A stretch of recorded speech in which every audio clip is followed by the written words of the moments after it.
some extent. I almost didn't. And I told you guys I'd come back, so here I am. Hopefully a few of you will join me. And what beautiful countryside.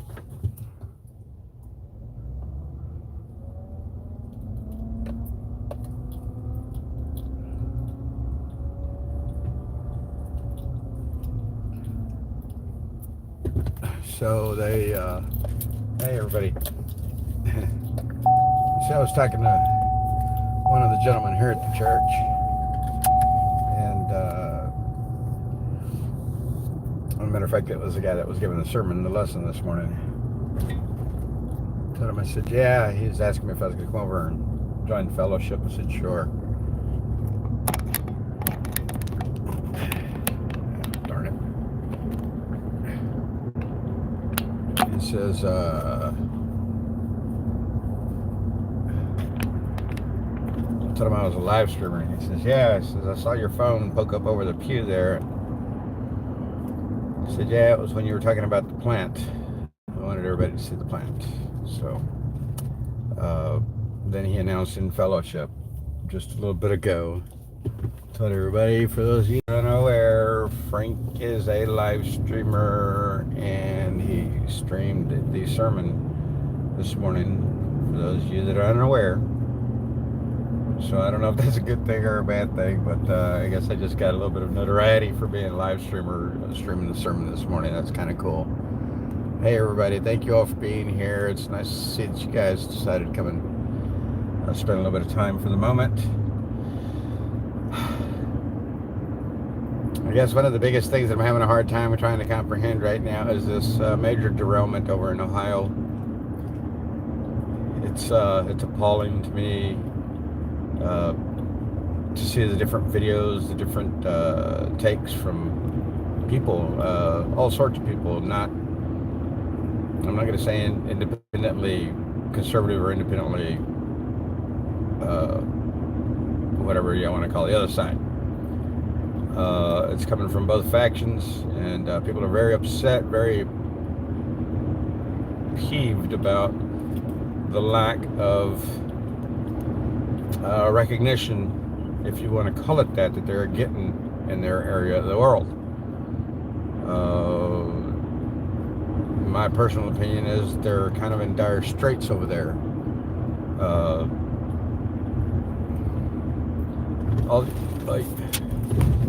All these people that are afflicted by this, or they're affected by this, I believe will be afflicted. It's sad to see that the residents are returning to their homes. I feel for them. I wish that they had not or would not have. These are carcinogenic gases that have been... How did I... Oh, darn, I'm supposed to go. Oh, now I know. Sorry, guys, I gotta make a quick U-turn here, because I was supposed to do something else to get back out here. I did this last week, too, but I didn't turn around. I hadn't went through with the drive, but it appalls me that our government is allowing this to transpire in our own country. And I think the majority of it has to do with political ramifications, because they're saying that populated area, the 4,700 people that live in East Palestine, per se, that area, 70%, 72% voted for Republican, well, Trump.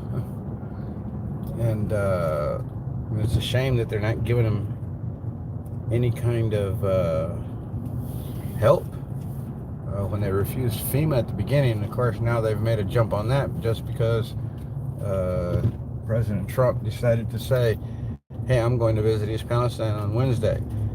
And him making that comment out loud was enough to create rhetoric, which created a quick move to have FEMA send people to the site to find out what's going on.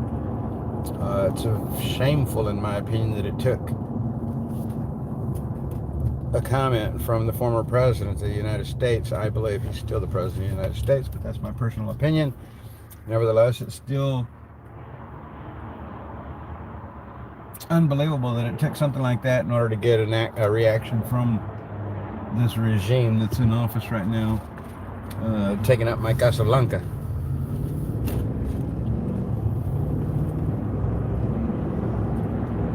You know, and then you got that mayor dude, whoever the heck he is. I don't want to say any names out loud because I don't sound properly, because I don't really care.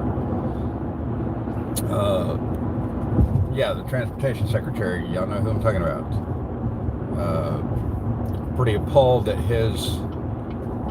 no, I need to go this way.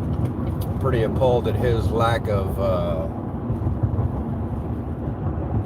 usage of the transportation department.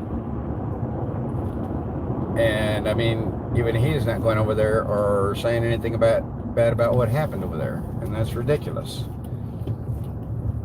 People have tagged this America's Chernobyl, Ohio Chernobyl. Chernobyl was not a small thing that occurred back in the day. Chernobyl was a thing that was pretty damning back. It was in the 70s. I believe it was, yeah, somewhere in the 70s, if I'm not mistaken.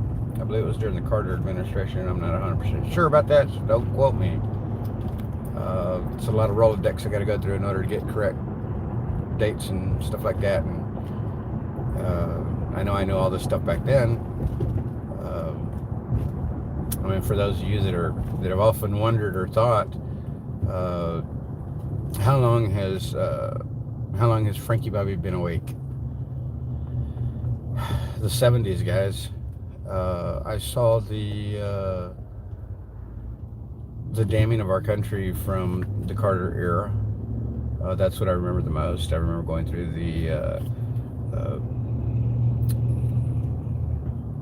all the gas stuff that we went through, rationing gas, raising the prices. Yeah, I've been around for a while, guys. I've seen a lot transpire in my lifetime, and it's pretty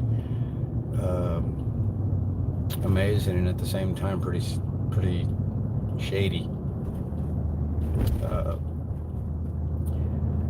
I was talking earlier about, this coming Saturday is going to be a 1-year anniversary for me of being a part of the People's Convoy. Hey Gary Reed, how you doing? Summer Blossom. Hey guys, good to see a lot of your names that I haven't seen in a while. Yes, I know it's been a while since I've been on live. I reported earlier when I did a live, if you want to go back and look at that. But yeah, I'm kind of going through some challenging times in life right now. As I stated earlier, I had planned on coming out with a facade, cheery, welcoming, thank you guys for being here, what do you think about this, what do you think about that, and just come out and try to be all nonchalant like life was just grand. And I don't feel that way today. It would have been a total facade. It would have been something that I should not have been doing, probably.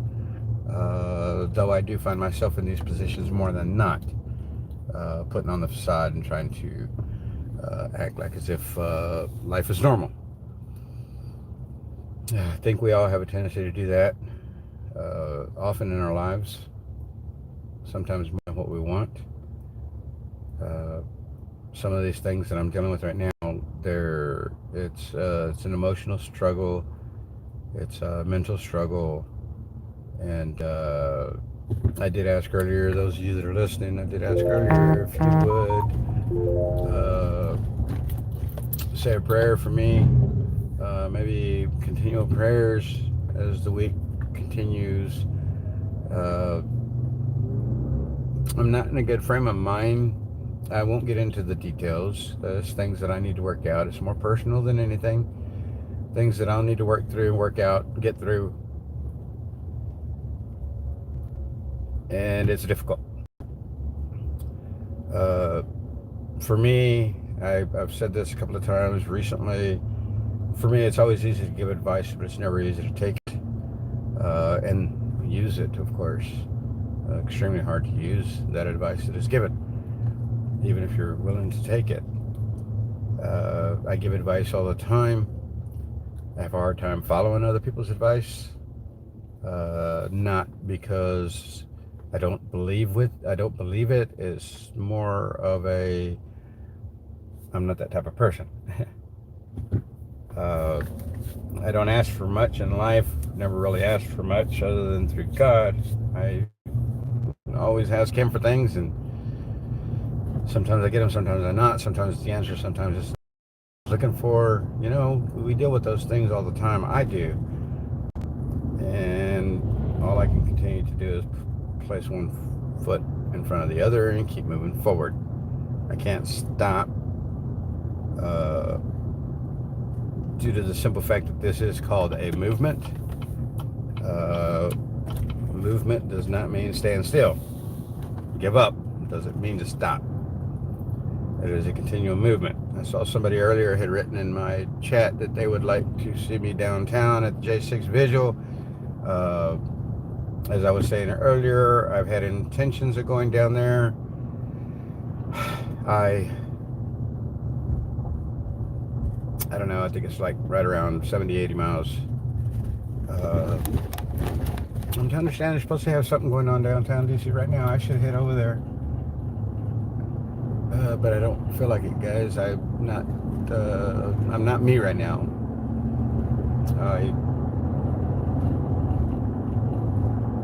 I'm hurting inside.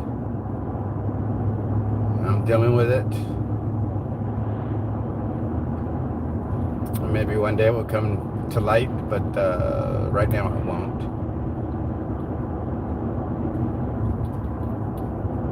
But it's tough, guys, and that's why I ask you guys to please pray for me if you're the praying type.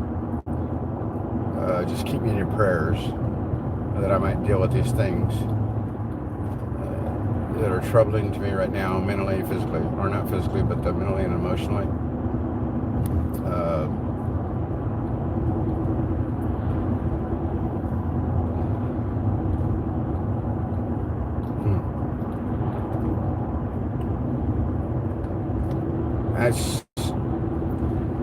I go through so much information, I cover so much information on a daily basis that it's hard for me to try to recollect a lot of what it is that I see, because for one, I don't want to remember the things that I'm reading because it's very damning in my mind, especially when it pertains to children and things like that.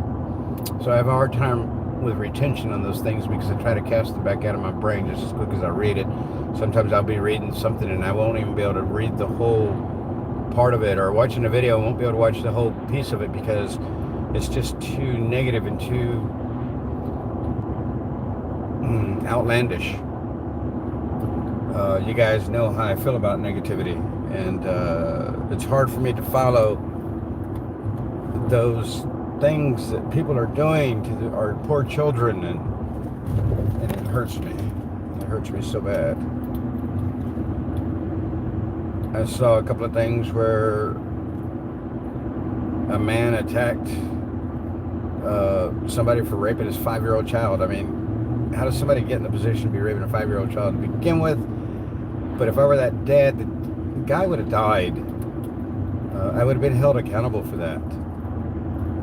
What makes these people so sick that they can come out and think that they can do things to our children that we definitely don't want them doing, and then get away with it, and me possibly go to jail because of my reaction? It doesn't make sense. This world is just upside down. It's backwards. It's just totally backwards. I was talking with the man, Clint, that gave the sermon this morning, and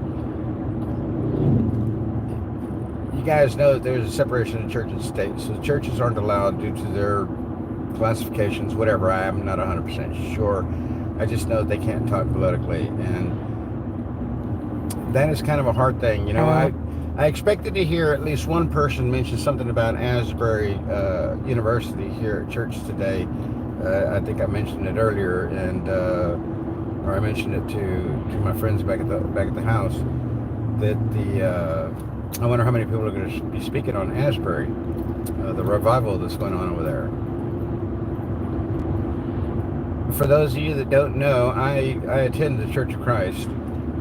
Church of Christ is a very, this one for me, is a very traditional church, congregation, and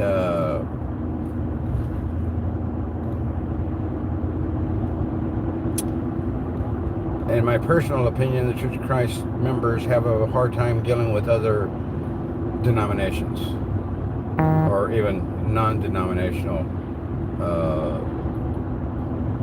Anglican churches.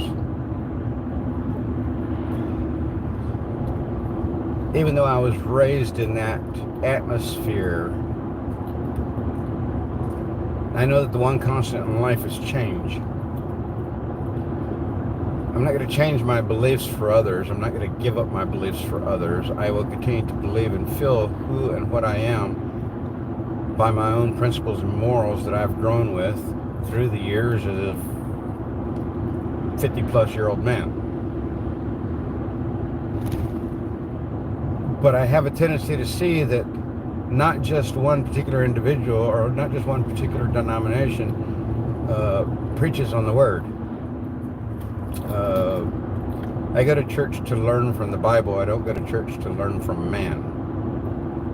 I believe that God speaks through men in different ways, wherever that may be, whether it be a Church of Christ and or I'll say a Southern Baptist church or just a Baptist church. I don't agree with all the traditions and all the things that they do at a Baptist church. There's a lot of places that I feel that way about. But it doesn't make them any less of a Christ worshiper or a God worshiper than I. Do they do it differently? Do they do it correct? I'm no judger of persons. That's God's judgment, not mine.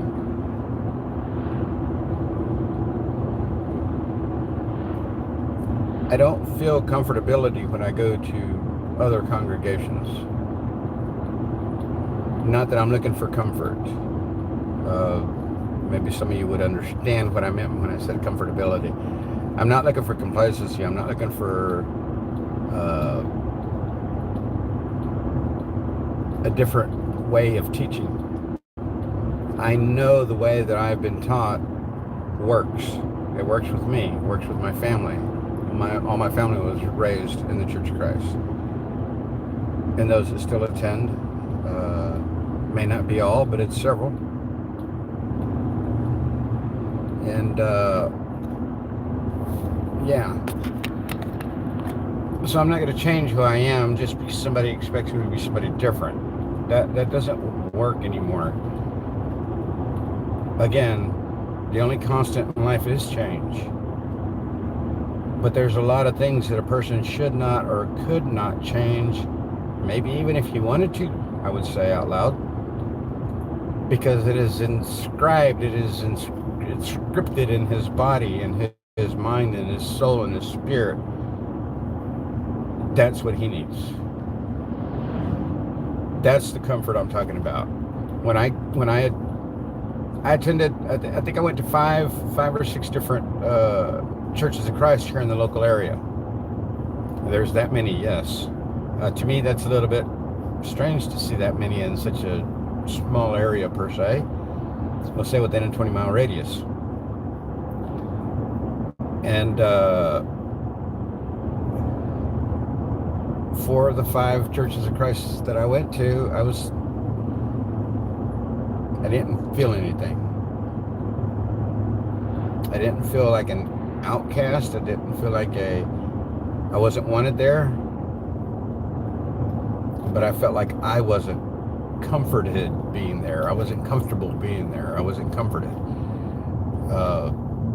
For me, anybody that is associated or has anything to do with God knows the feeling that a person contrives upon feeling the Holy Spirit wash across him, you know. It's one of the things I keep my eyes open for, is that Holy Spirit feeling. I get this with the congregation that I've been attending church with here lately, services. I feel that here. Comfort. Again, not comfortable, but comfort. The comfort of being there.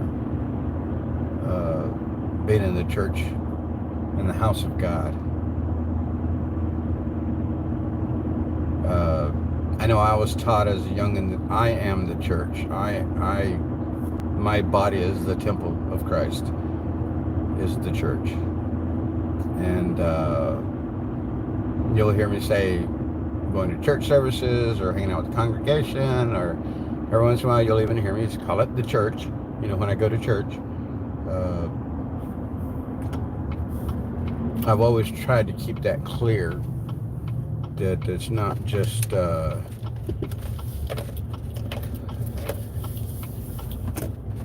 it's not going to church, it's going to services to associate with church members, the church themselves. I think I got a little deep on that one, guys, but it was all good, I believe. I'm home.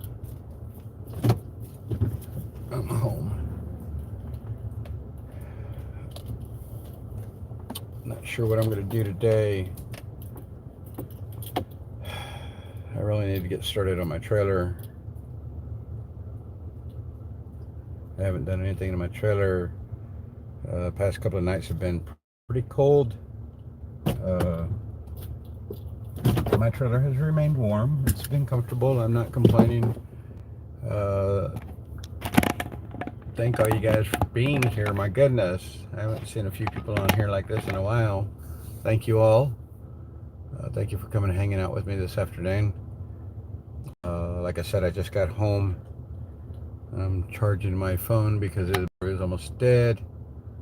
That's the only thing I can do. Hey Vicky, how you doing? Good to see you. Guys, it's been a while since I've seen a lot of you, and thank you all for being here. I appreciate it. I know that, like I said, it's been a while since I've seen a lot of you, but I thank y'all for being here. And I don't know, I don't think I reported it to many, but the other day, hey Prashars, the other day I actually saw, or actually I think she came into one of my community posts that I had done to say hi, and hadn't seen her since the convoy, since the replacement, and but I got to say hi to her, and I was very happy about it. And that was Java Lily. She was one of my first mods. She played a surprising startup of my channel with me, helping me in ways that some of you might understand or remember. It's reminiscent of, in 6 days, it's going to be a year that TPC arrived here in Hagerstown, or that I went to see them in Breezewood and ride back to Hagerstown with, and hang out with them for all the time that we did, for the month that we were together. Those of you that know, I started my channel towards the end of the month. I was part of Charzot's channel, Zot, Z-O-T. To understand that channel is no longer existing.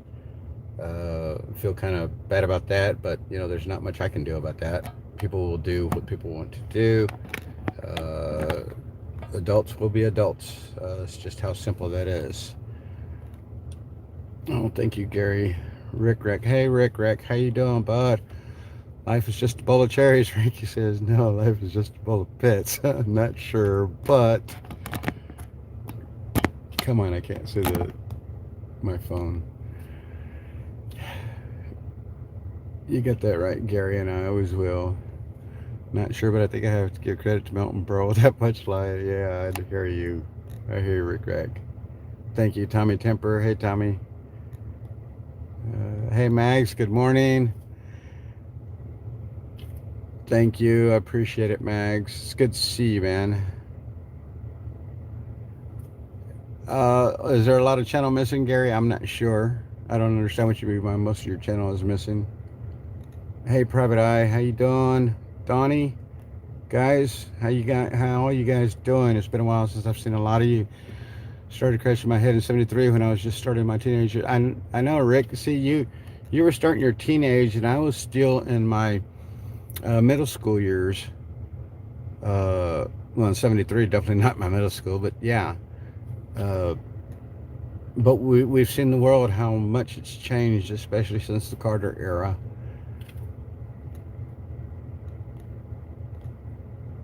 Did anyone see the other objects that were supposed to be shot down? Everyone's seen the balloon, no pictures of the other ones. Derailment, you are correct about that. It's only speculation, or it's only conjecture. And for me, it's only conjecture of lies. None of that has come to fruition. They're just saying things. Again, for me, it's just the hope, not the hope. It's just the fear mongering that they're trying to convince us with. You know, we've gone through different aspects throughout life on different levels of what strangeness, oddities might occur. You remember, we're all conspiracy theorists.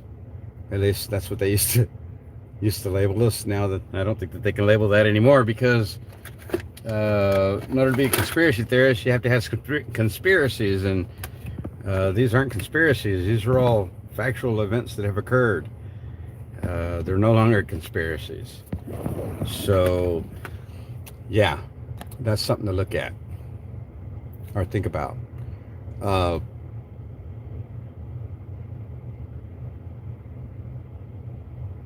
There's a whole bunch that goes along with that derelice. I don't want to take away from what you're saying here, but it's very true. There are no pictures of anything else. We will say that.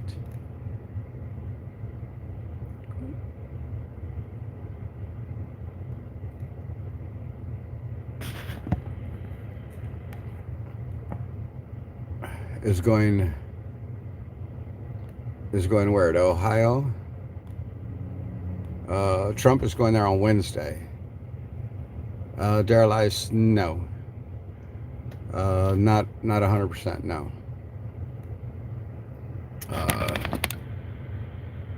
Tarps up there, it's not necessary. There's still a lot going on. Well, yeah. But no, I have not completed that. Like I said, I've been going through some things, and it makes it difficult for me to concentrate, want to be doing anything. I'm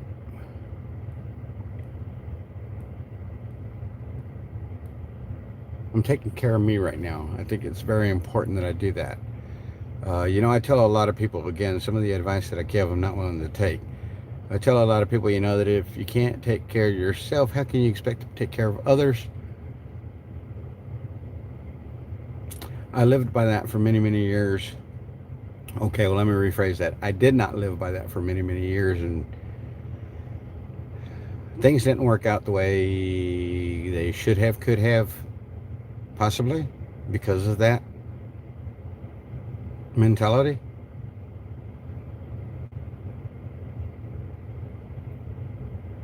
Of not taking care of me, not worried about taking care of me, much less taking care of anybody else. But that was the attitudes that I had then. The older I've gotten, of course, after having children and the whole 9 yards, you know, it came to the point to where I came into the realization that if I wasn't able to take care of myself, I would never be able to take care of my children. So I spoke that out a lot to my ex and a lot to different people. And I always have to remember to live by that motto. I just had somebody pull up in my front yard.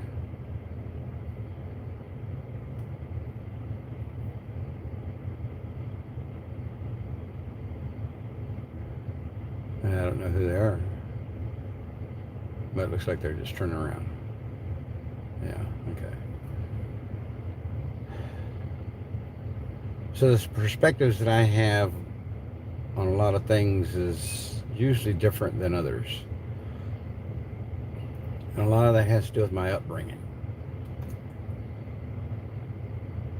I realized yesterday, if I'm not mistaken, it was either yesterday or the day before. I haven't gone back to look at the date because it's one of those dates you really just don't want to remember or think about. And it was a passing of my father 6 years ago. And became very reminiscent and started talking with my mom, only to realize I didn't know my grandmother's full name or my grandfather's full name on her side of the family, much less their birth dates. In all reality, I didn't even know the names of her siblings, all of them. Didn't realize that one was adopted. There's a lot of things, I don't know. But thinking about the passing of my dad, which unfortunately wasn't a hard thing for me. My father and I, we didn't have a close relationship. We never have. My mom and I, neither. Neither of us have had a close relationship after the age of 6 when I moved out of my mom's house, as my dad was already in the penitentiary. Yeah, that's going a little bit deep, right? But I moved out of the house at going on 7 years of age, go live with my aunt and uncle. My uncle was the man that raised me and impressed upon me, and in my opinion, gave me the tools and the knowledge to become the man that I am today. I give that man a lot of praise. I know that I've said it on here before, but this past Thanksgiving, the 24th of November, was the actual date of his passing 42 years ago. The man would have been 82 this past Thanksgiving. Well, this past September.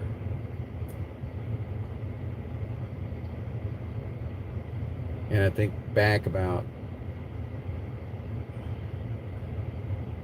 it was for him or because of him that I was raised in the Church of Christ.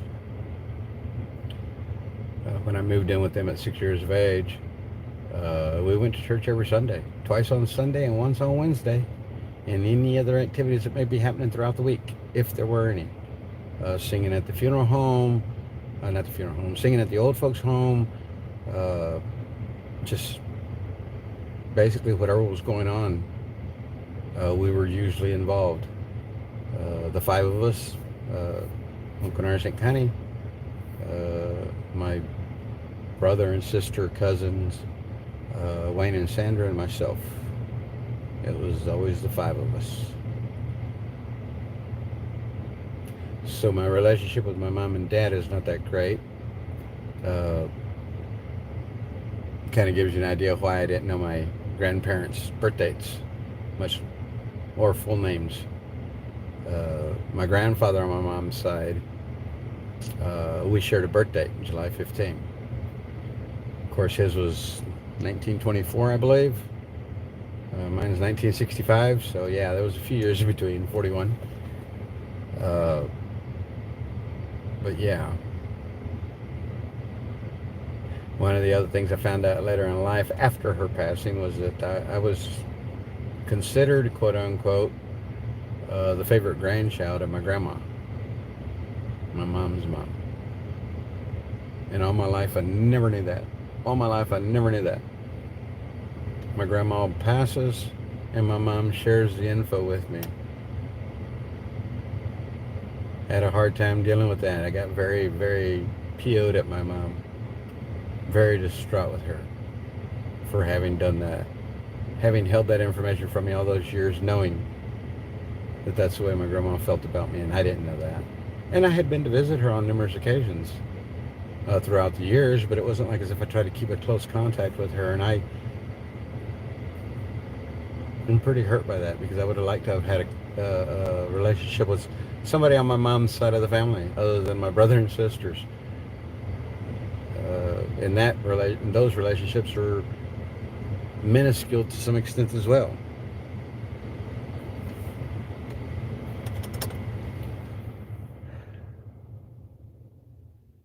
I know I'm just rambling, but there's just so much on my mind right now, and I'm trying to keep my mind off of everything else that's going on inside by speaking and saying these things to you guys. Just maybe trying to hope that maybe I can grab that moment and and run with it and hear that advice and heed it. It sucks when you know you have the answers, but yet you have such a hard time trying to put them in place, implement it, make it happen. Me as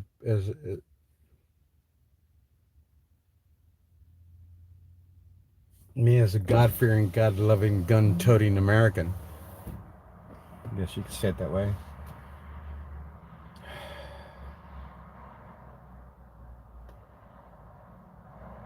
It's hard to make change. It's hard to. It's hard, guys. Very hard. Saw me earlier when I was chatting with you guys how emotional I got, and I was embarrassed to tell you all the truth. And at the same time, I was.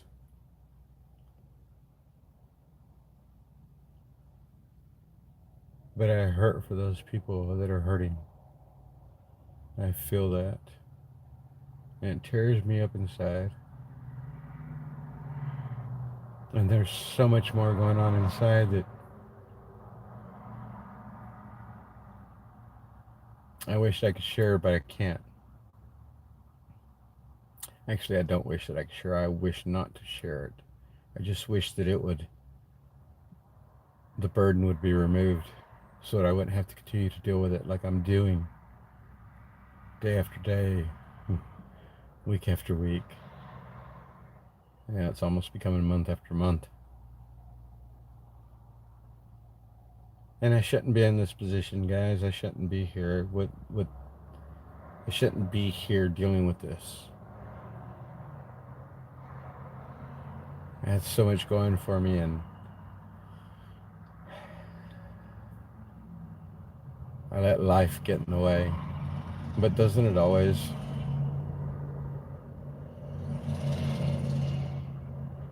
That's what life's about. Dealing with it. For me, success isn't part of life. To me, success is being able to wake up every morning and thank God that I have another day to praise, to be, and to follow Him.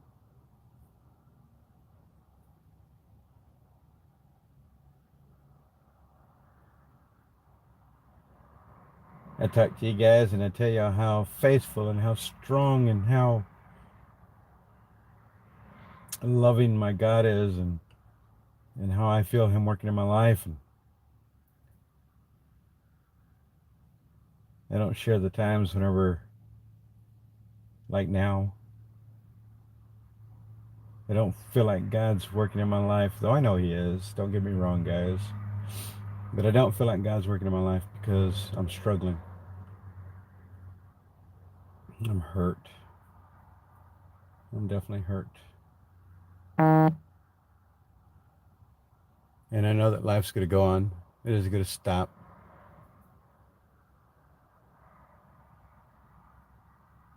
I'm going to stop no matter what, whether I want it to or not, whether I want that to happen or not. I always have to remember it's not about me. It's about God's time, God's timing, God's will.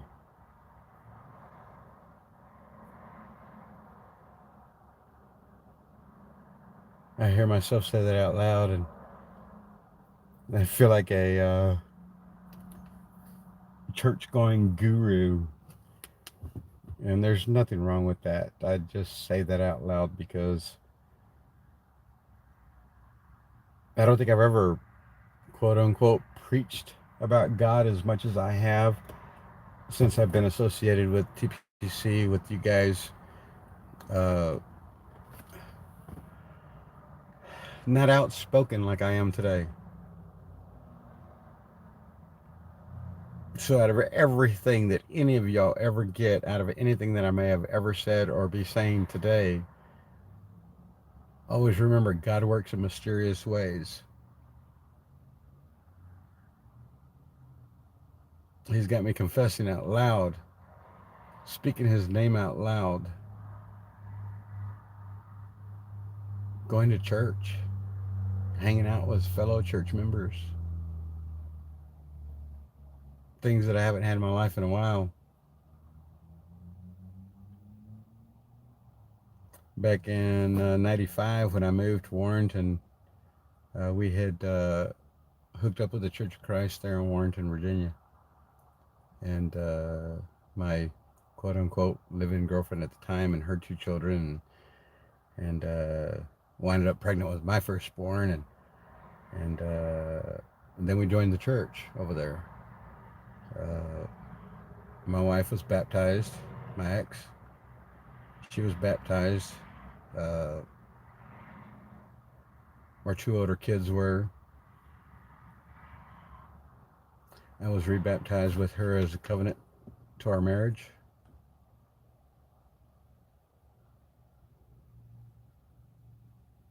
And we attended church there for 5, 6 years, something like that. Heck, I think I moved out to Front Row and I was still going back to Warrenton for church, and that was a good 35, 40-minute trip. But I would travel an hour to church if it was necessary, if that's where I was comfortable. Again, every time I use that word, I feel like it's coming out incorrectly because some people might not quite understand what I mean by comfort. The comfortable that I speak on, for those of you that didn't hear earlier, is feeling the comfort of God being there, like His hand, like the washing of the Holy Spirit over your soul. That's the comfort that I'm talking about. That's the comfortableness of going to church there, going to church here, going whatever it is that I do mostly. Uh, a lot of people talk about when they're out of their comfort zone. Being out of your comfort zone is like me right now speaking to you about God. That's being out of my comfort zone. So I'm not comfortable doing this, but here I am. Like I said, God works in mysterious ways.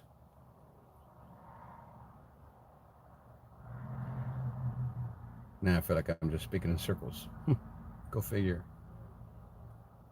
I don't know, guys. I guess I just needed to come on here and share, uh, speak, iterate,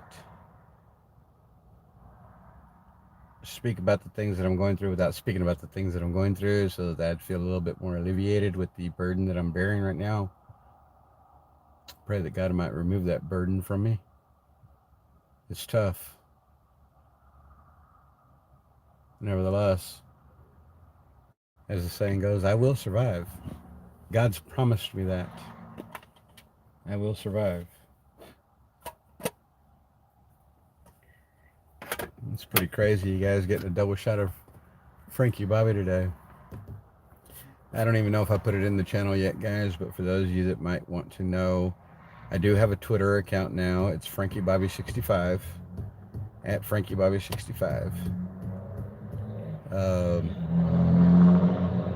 I don't know that I've shared all the other platforms that I work with, but nevertheless, if you're interested and you want to follow me on Twitter, you can go find me. The missus has found me. Thank you, the missus. I saw you. I see you. Some people have found me on Twitter. They've come and acknowledged. So if anybody's there, if anybody's listening and interested, FrankieBobby65 on Twitter.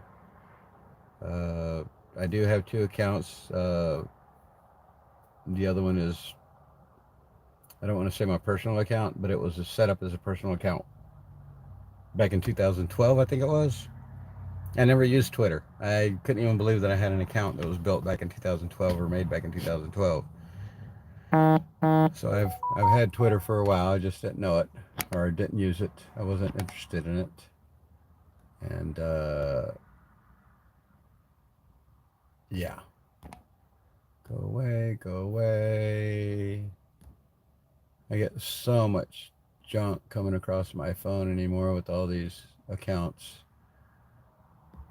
And but hey, if I can get the word out, even if one person sees what it is that I have to say, is more than none.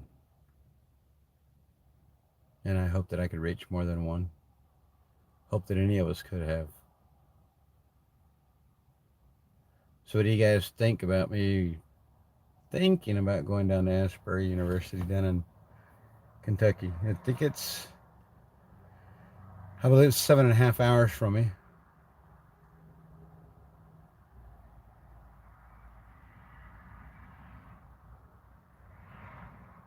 I don't know if I can make it happen this week. I don't know.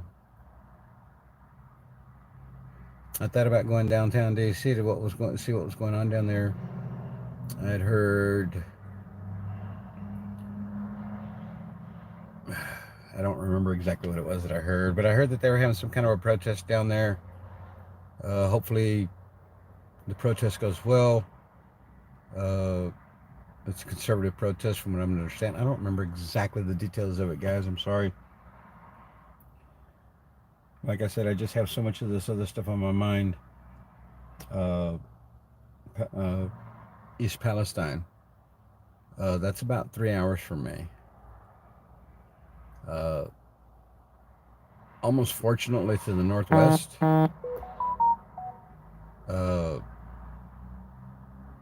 Though that is the way that the jet stream blows a lot of times is down southeast from the northwest.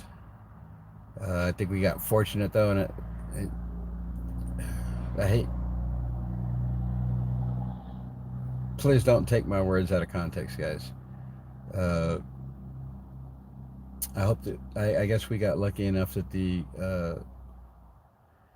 contaminants in the air possibly blew more northeast than southeast, which would have been the regular flow of air. Though we had a hectic wind. Uh, was it yesterday? The day before? It was yesterday and the day before, the night before. We had some horrific rain up to about midnight, and then we got some very, very Oh no! That wind started way before that. That wind started Friday afternoon at work, because I remember it was like 1 o'clock. I'm about an hour about getting off of work, and I got out of the truck, and all of a sudden I just felt gusts of wind all around me, and I was like, "Wow, this is pretty windy." And yeah, that night wound up being a very windy night. And here comes this vehicle again, pulling into the driveway. Wonder who they're looking for. They must not realize I'm standing right here, sitting right here.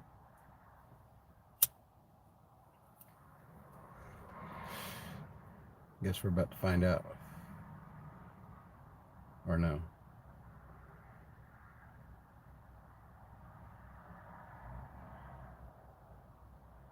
But that young lady being so young in the driver's seat,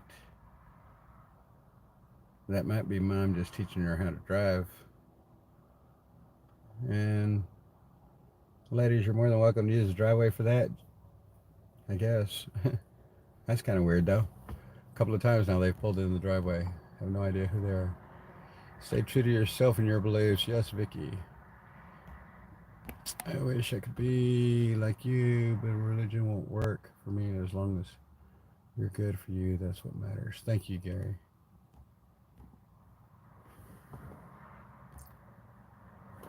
Hey, Peacemaker, how you doing? Long time no see. Yes, I know. Sorry, guys. I just, life keeps me going.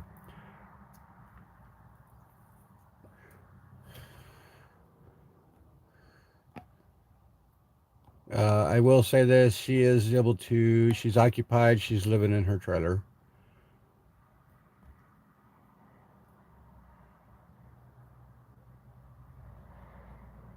Thank you, Gary.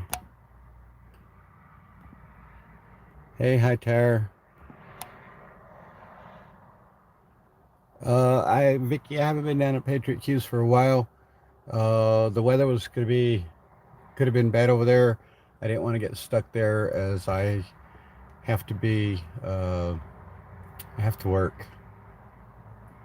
I have to pay attention to that. I'm planning on being a part of that still. I'm not out of that. I had to be up here now for a while.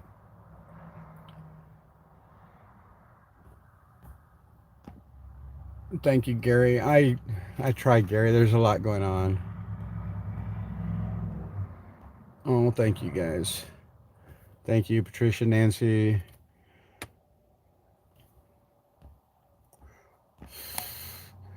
Hey Sam, how you doing? Good to see you. Yes, yes, Sam. I do. I do know that, but man, sometimes guys, it's tough. It's so tough. I know that God has me going through this for a reason. I just wish that I understood. That's one of the things that's got me so downtrodden on this whole situation right now is that I can't see. I don't feel like I can see the light at the end of the tunnel, if you know what I mean. I just, yeah, it's tough, guys. It's really tough. Yes, Lib LBI 228. Yes, I have heard. I've been told. Uh, as a matter of fact, I watched her outtake referencing what she was going to be doing when she, quote unquote, went from Sharzot, to whatever other name she's now carrying. I saw that I saw that one, and unfortunately, I have not been drawn to see any of her other content. Path of our lives is rocky. Hey, Aunt B. Sometimes the rocks are crashing down on our heads. You've got friends who you can talk to. Don't ever forget that. Yes, Aunt B. Thank you. Thank you, Patricia. Thank you, Gary. You guys all of you have a great day. Thank you, the missus. I don't know if they're doing anything on at Hagerstown on Friday or not. I haven't heard anything. If anybody knows that has any information, please share it with me. I would appreciate it.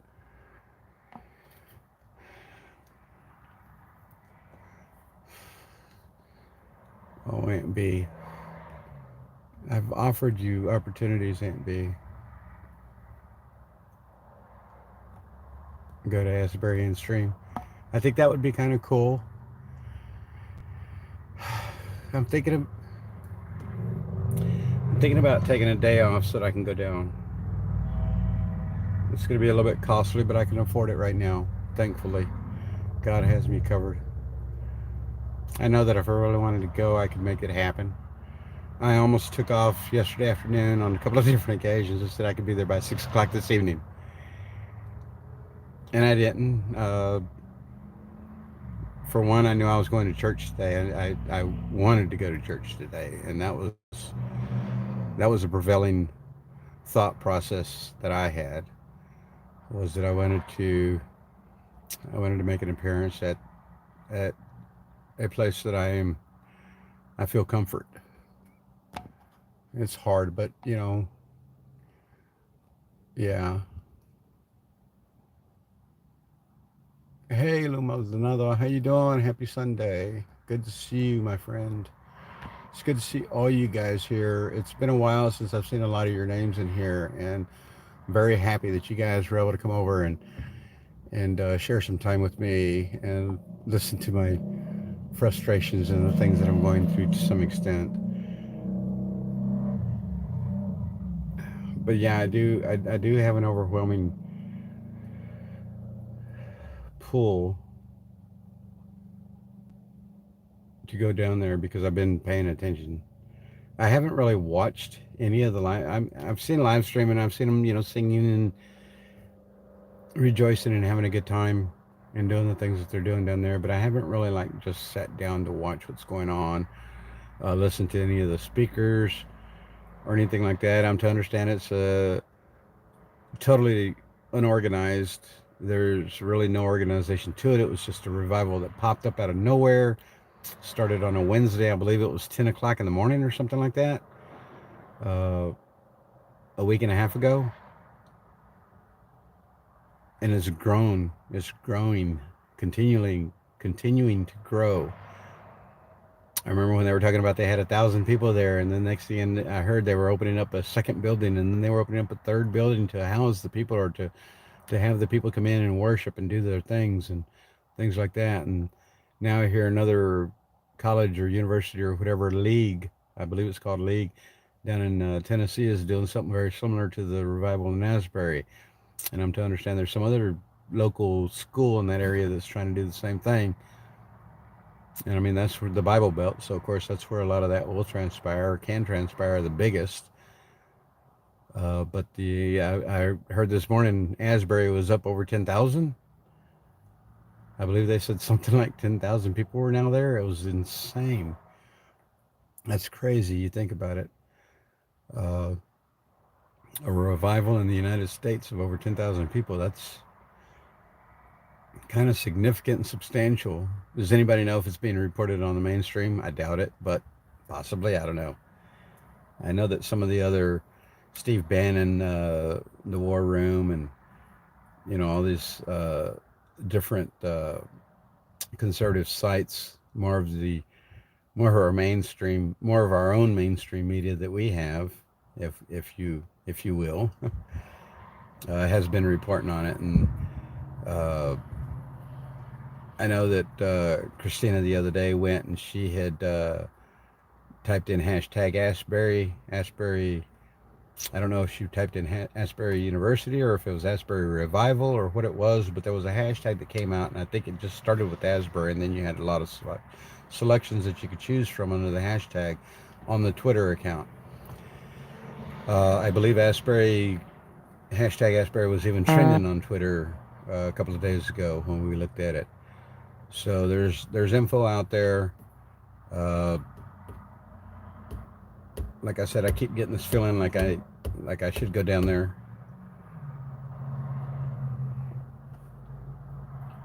And I guess we just have to wait and see how this week plays out, because if nothing else,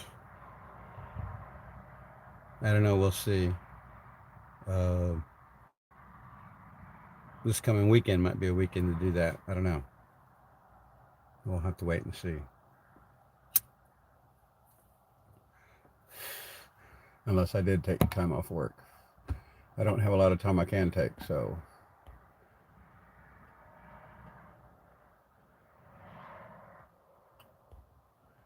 Thank you, Aunt B.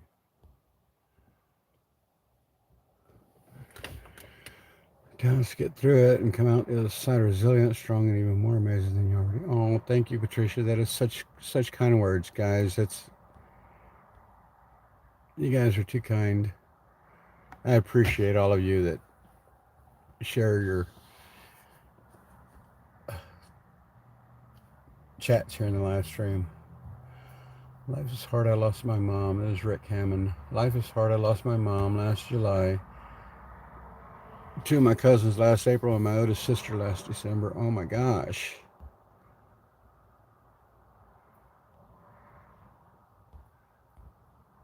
Rick, that would be so tough, my man. I'll say a prayer for you. Hey, Brenda Street. Good to see you.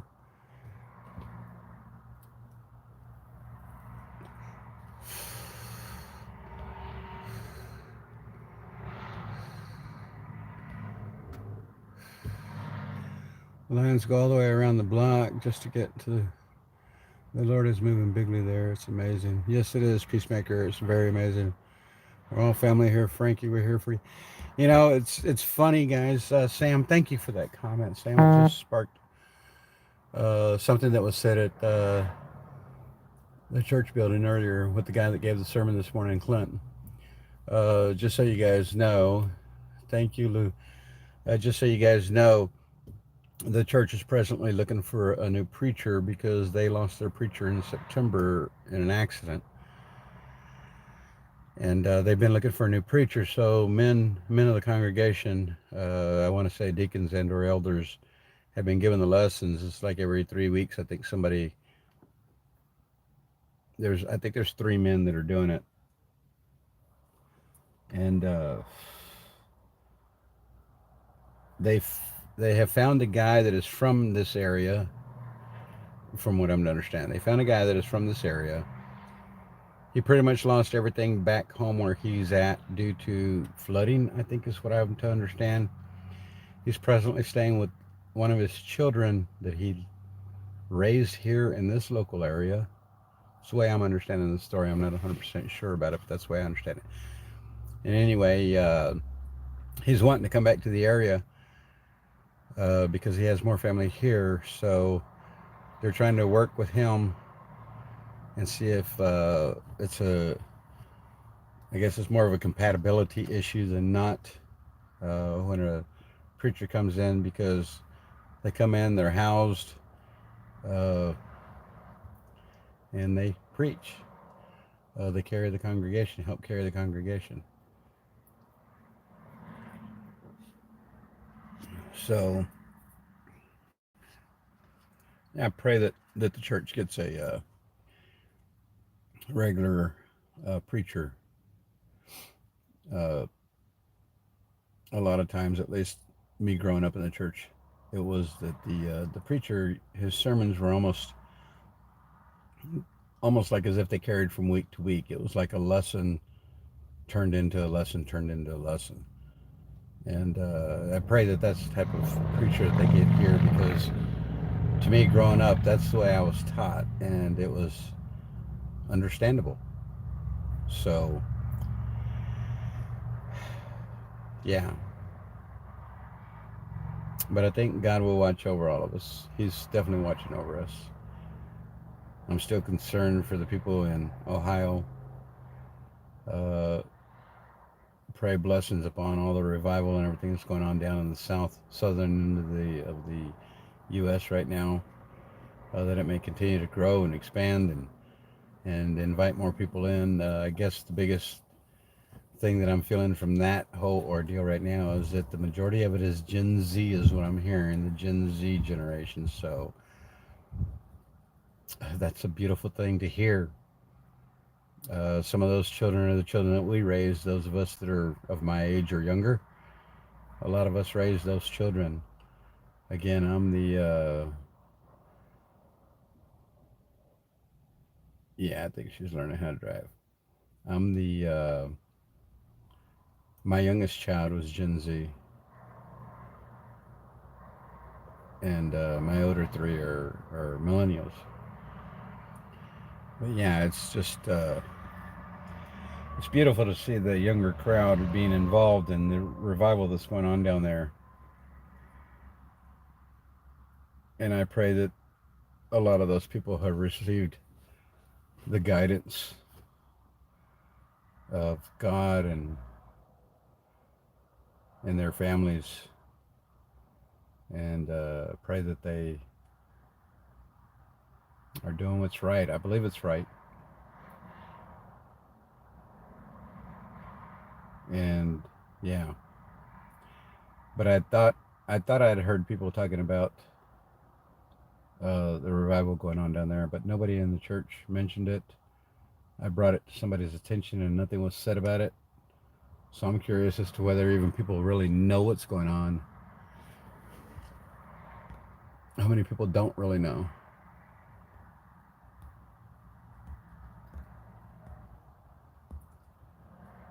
Yeah, the car's back again. And like I said, I think it's just a mom teaching her young daughter how to drive. They That's what it seems like. She looks like she's very young, the driver, and definitely looks like her mom. So I'm thinking that's all they're doing is just learning how to drive, being careful on a back street.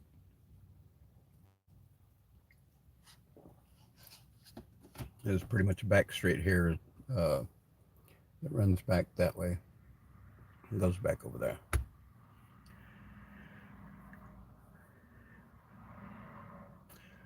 Well, been on here for a minute. Thank you all for being here.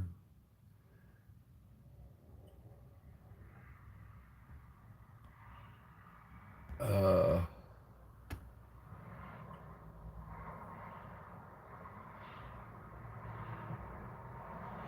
I think I needed the live stream today because I feel a lot better, guys. Thank y'all for listening to me speaking back and forth on the things that I've had to say today. I guess mostly I don't know. Oh, I will say this. I went and bought some meat the other day. And yeah, we're going to have steaks tonight for dinner. Thought that was pretty cool. Been a minute. We had steaks for, I know it did, Rick. We had steaks for New Year's. New Year's Eve we had steaks that night, that dinner. And this would be, I guess, technically the first steaks of the year for us here. And the four of us sit down and we'll have a good dinner and hopefully pleasant conversation. And just a good time all around. Looking, kind of looking forward to that. We'll see how that goes. But yeah, yeah, that car's a fit. I hear you. Uh, I feel a lot better just having spoken out with you guys. I wish I could remember how much better I feel oftentimes speaking with you guys, even though you guys don't share in the conversation. You'll get to hear what I have to say, and I thank you guys for sitting and listening to my rhetoric, I guess if you want to call it that. Just listening to me and speak out loud. It made me feel better, and I thank you guys for that. I'd have never thought I'd have got consolation from my live stream like I have today. That's crazy. That's crazy. Oh, thank you. Thank you, Dolly. I appreciate that. Maybe I should, guys. Yeah, maybe I should.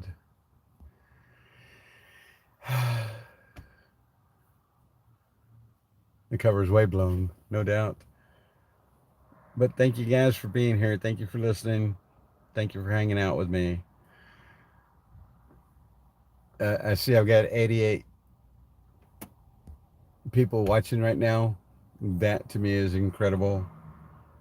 Thank you guys. Thank y'all so much. I guess, what, 11 months ago, when I started this live stream, when I started this channel, when you guys provoked me into doing this, I so did not want to. So did not want to.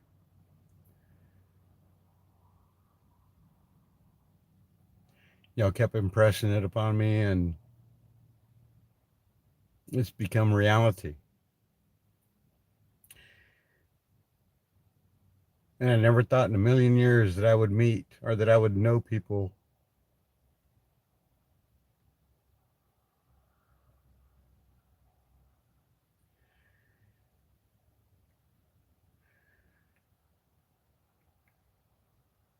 that could show so much generosity through a live stream. You guys talk about me, Frankie Bobby, Frankie Bobby, Frankie Bobby, and the way that I speak, the way that I do things, blah blah blah. Not trying to take anything from it, guys. But it's hard for me to imagine that me, Francisco Barrientos, could receive consolation from people that I've never, the majority of the people that I've never met, I've only interacted here in the live streams with. And you guys are so generous in your compliments, your comments, your chats. And I feel like that's a reward that God has given me, because reading your comments makes me feel good. Hearing what you guys have to say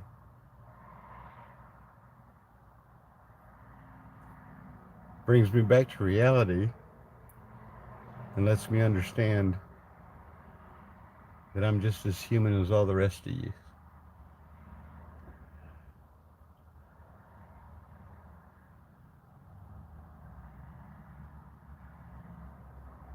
I'm a sensitive person, always have been. Used to literally cry over spilled milk. Today I'm a little bit more stern and not so broken, I guess you could say. And I have a tendency to hold those feelings within. Of course, we all know that that's not a good thing to do, but we do it. It's just a natural reaction, I believe, to the human.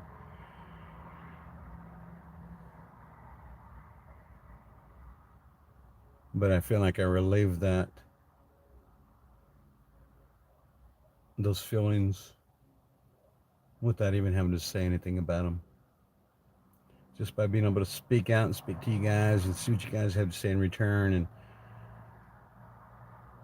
I don't know.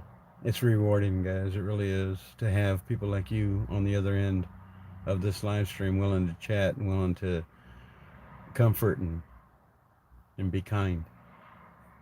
Kindness is a big thing that's missing in this world today. I have nothing against anybody, but don't try to force your junk upon me, whatever that junk may be. I have some negativity in my life right now that I need to get rid of. I need to dispel. I think it's just a matter of time now that will be washed away, removed.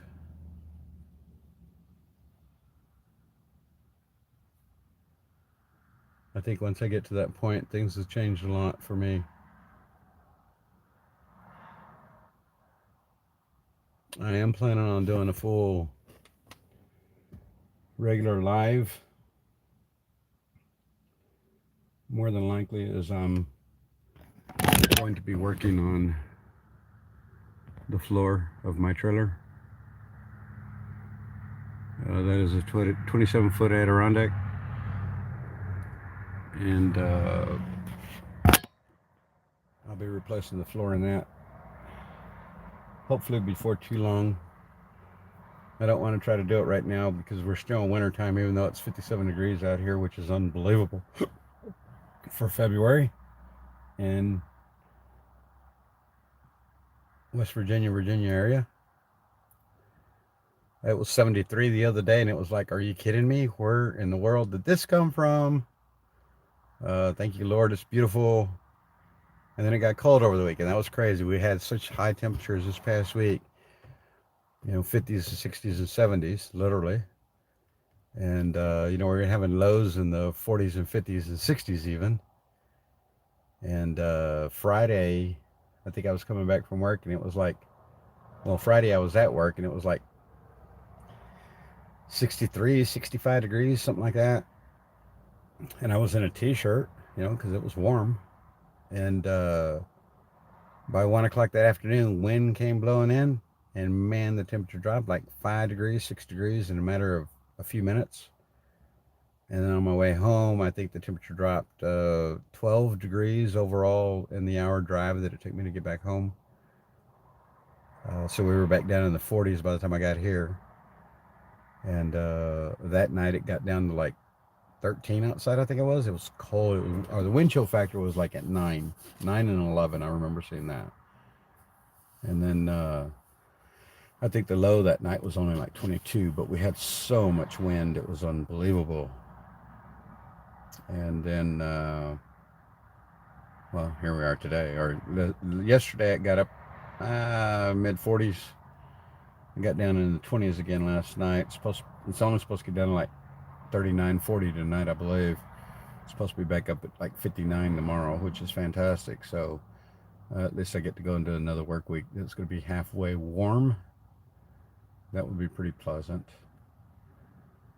And now I know I'm just definitely rambling, guys, and I'm so surprised to see so many of you here.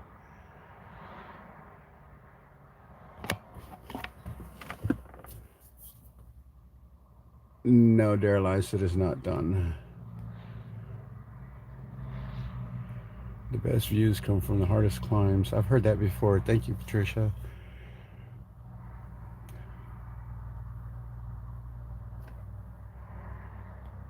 You get that right, Dolly. I agree with you wholeheartedly. Hey, Annie S. I'm at HQ. No. I'm still here in West Virginia, where I moved to, living presently, down the road from Camp Freedom. I'm not too far from Camp Freedom. I just didn't want to get stuck down there because my job was kind of dependent upon me being there. I didn't want to get stuck down in that area, not being able to get out to go to work or something like that because of the area. The road would be quite hectic to get out of if it were snowing or something. So I moved my trailer up here so that I'd have a place to stay and I would be ready to go to work on a regular basis, as well as it got me closer to a trailer that I was working on. And it will enable me, as you can see, right back here is the wood that I'll be using to do the floor in this trailer. Next, some of the wood there. So yeah, that's the reason why I'm up here at what I consider HQ. And look at you now with your understated, level-headed commentary. Subscribers. Oh, thank you, Aunt B. Did it go back up to 4,000? Because I was down below that. I think I was at 3980. And thank you guys for coming in and joining me. I appreciate it. There are a lot of good people left in this world. You are very right about that, Derailment, and we need them to come forward. We need them to become a part of what it is that needs to happen. Whatever it is, guys, I just don't... Oh, Dolly, I remember your radius. It's still over there, Asphalt Jungle. I just haven't been over there lately. Thank you, Aunt B. Thank you, Derailment. Oh, thank you guys for listening. I appreciate all you guys. I appreciate every last one of you. Yes, Dara, thank you. God bless us all and God bless America. You got that right, Rick Hammond. You got that right. We're all feeling the same emotions that we have been through, what we've been seeing going on in our country. It's beyond crazy. Beyond crazy. It's important. Frankie needs help this time. Let's help him. Thank you, Gary. I most certainly will, Derailment. Wow, 87 in Bama this coming Thursday. That's crazy. I know, right? Soon thereafter, you will have that huge snowstorm. I know, that's the way it always does. I tell you, 82, 87, same difference, piece.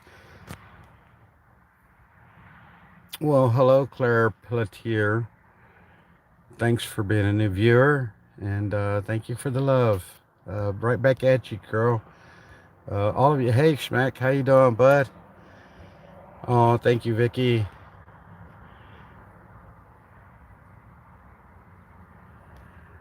Thank you, Vicky. Schmack, how you doing? How are things coming along over in your area? I told you guys I was bringing pallets home, and we've been getting ready to do some other things.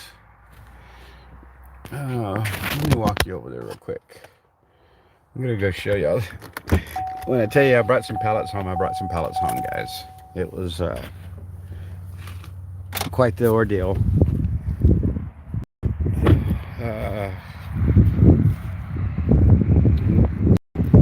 Trying to still keep a low profile, guys. Just please understand.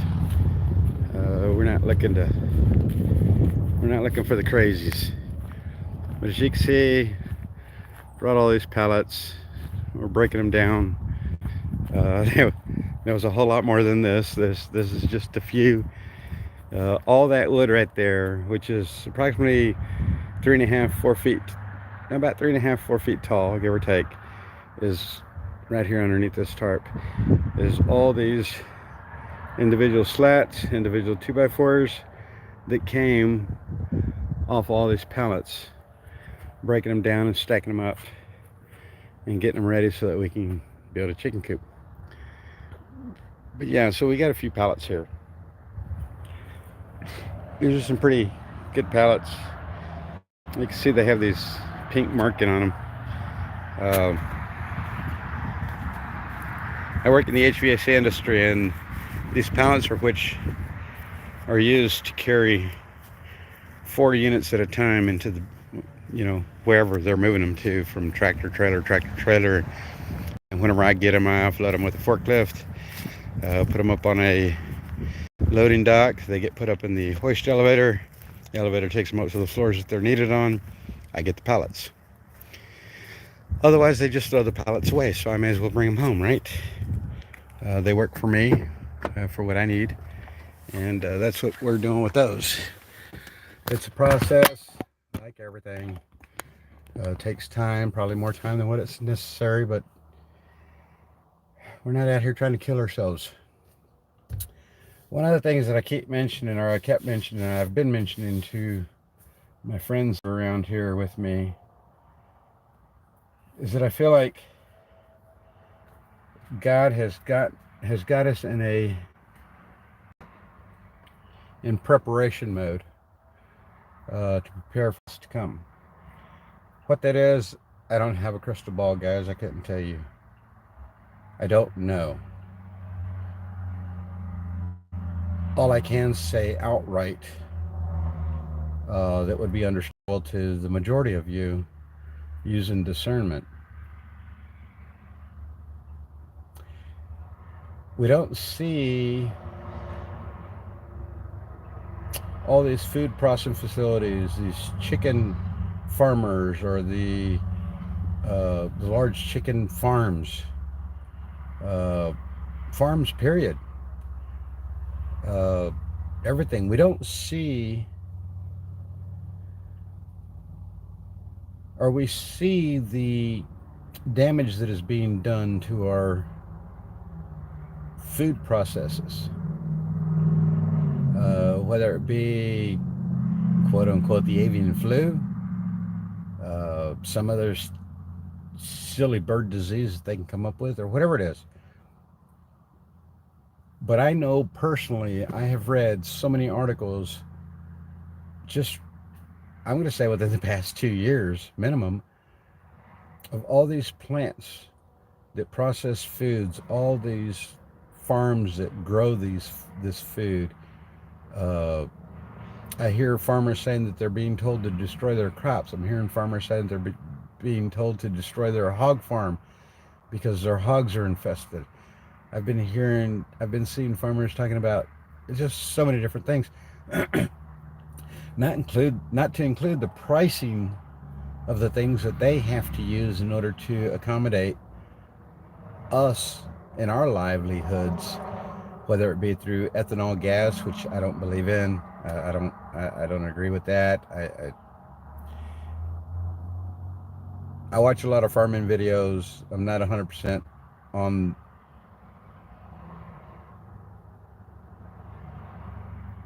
the level with the GMO and all that other things that they do, though I know that it has enhanced and enabled us to grow crops faster, quicker, drier, larger. I don't know, all that stuff.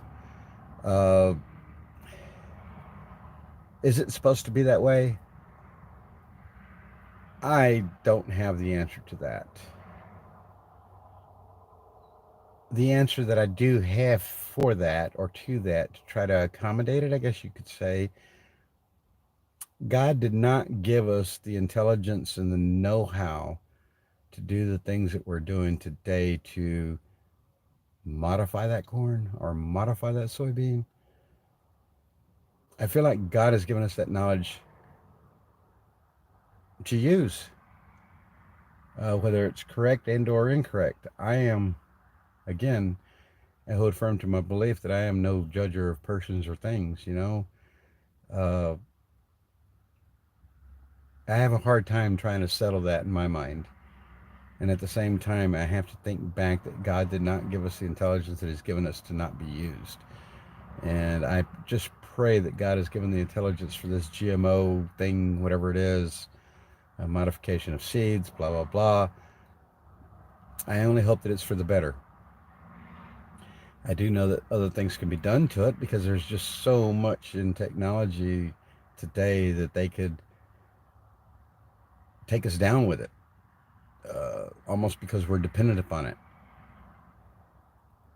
The preparations that I talk about, that I think that God has us in right now to prepare, is giving us ample time and opportunity to set up our own personal usage type gardens and things of that nature.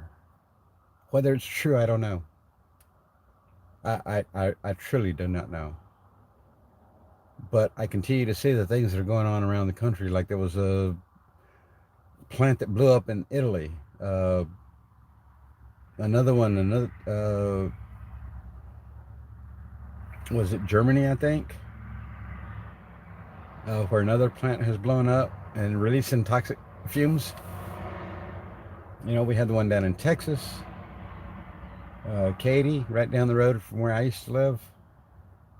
Uh, we had the derailment in Honorary, South Carolina, and I think there was another derailment down in, I think it was Texas as well. Three derailments in the same day. That's just almost seems unheard of, but at the same time, it's a very good possibility that it's happened before, and we were none the wiser to it. But these are chemical spills. Now, how often do we not be? How often is that not reported?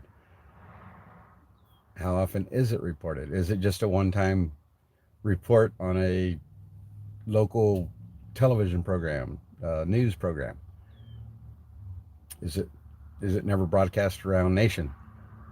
There's a lot of if and ands and buts.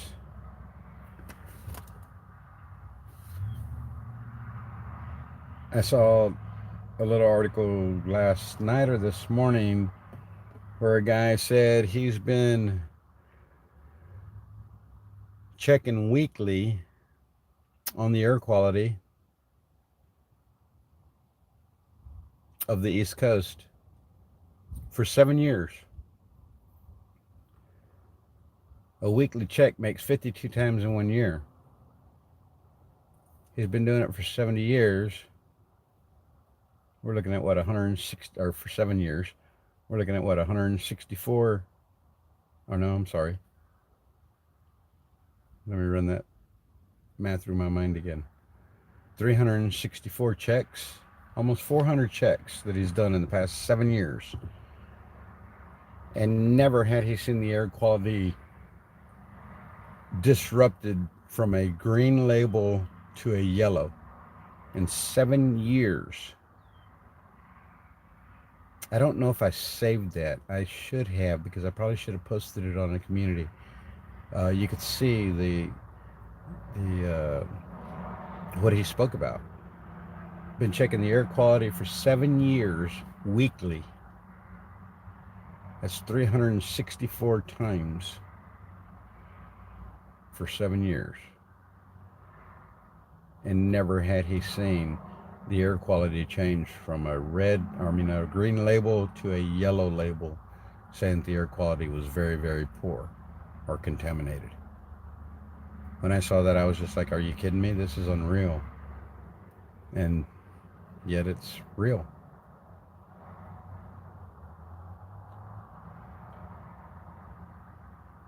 I heard the preacher this morning talk about how he likes to chase that rabbit. And he came to me. I had already shut down the live stream from this morning. He came to me and asked me if I was going to go and join in fellowship and have lunch with him. And I said, yes, I'm planning on it. He said, all right, cool. So we started walking over together. And I said, I appreciated the way you said this morning, the way you like to chase rabbits. I said, how many rabbit holes have you gone down? And I threw him for a loop. He didn't quite understand. And then whenever I started talking to him about it, then he knew where I was coming from. And I don't want to say he shied away, but he didn't show much interest. And to me, that's kind of sad, because I think that's the way a lot of the world is watching right now, through rose-colored glasses, like everything's hunky-dory. Everything's just fine. It's not. It's not. Every time I go to the fuel station, gas station, whatever the heck you want to call it, every time I go to put in fuel, all I see is the gas price. The price of the... And I'm not paying for it because I have a company card from my work. But yet it bothers me every time I see it. Going to the grocery store, purchasing the meat the other day. It's, probably, give or take, $250, $300 worth of meat, and I paid $300 for it. I was very, very happy with that. It's born, raised here in the US of A. It's cut up, chopped up, right here in local butcher. The whole 9 yards about it. American made, grass fed, blah, blah, blah, blah, blah, all the good things that you want to hear. Guaranteed he doesn't vaccinate his cattle other than what's mandatory. And but what's in those vaccinations that are mandatory? I always think about that. But we have to eat. Unless we're going to go out and raise our own and kill our own, we're not going to have anything much cleaner than the meat that we were getting from him. Not too happy with the bacon. It seemed a bit salty. Maybe it's just this one package. I don't know. We'll see. I got a few packages of that. Got some steaks, some chops, some chicken breast, hamburger, burger patties, stew meats, tenderloins, uh, flank steaks. I got all kinds of neat things. And it was fairly inexpensive in my opinion. I didn't have to go out and buy it from the market, which is pleasing to me because I hate going to the grocery store to pick up meat. It's processed food, in my opinion. It's coming through these uh, slaughterhouses. I got nothing against slaughterhouses. A lot of my family has worked in them. I just don't like giving Big Gov my money. And if I'm not having to give him Big Gov my money by going to this local meat market, per se, online meat market, I'd rather do that. I'd rather take care of this little man than the big guy.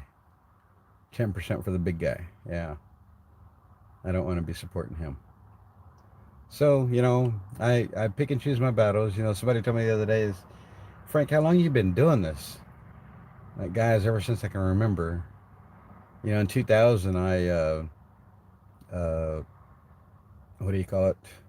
Oh my goodness, can't even think of the word. I boycotted Starbucks. Was the reason legit? I don't know. To me, it was legit. Was it true? I don't know. I have a tendency to believe it is because they're so woke over there at Starbucks. But I remember back in the first Gulf War, uh, some soldiers had written to Starbucks and requested that they give, that they send them some coffee. They would pay for it and everything, but they requested that they send them some coffee so they could have Starbucks out there in Afghanistan or wherever it was at the time. The Starbucks told them, no, we don't support the war and we're not going to support you. Now, they weren't asking Starbucks to give them the coffee. They were asking Starbucks if they could send them some coffee if they bought it. And Starbucks told them no. The day I heard that story, again, I don't know if it was 100% true. I mean, we're talking 2000, somewhere around there. No. Yeah, it's been a minute.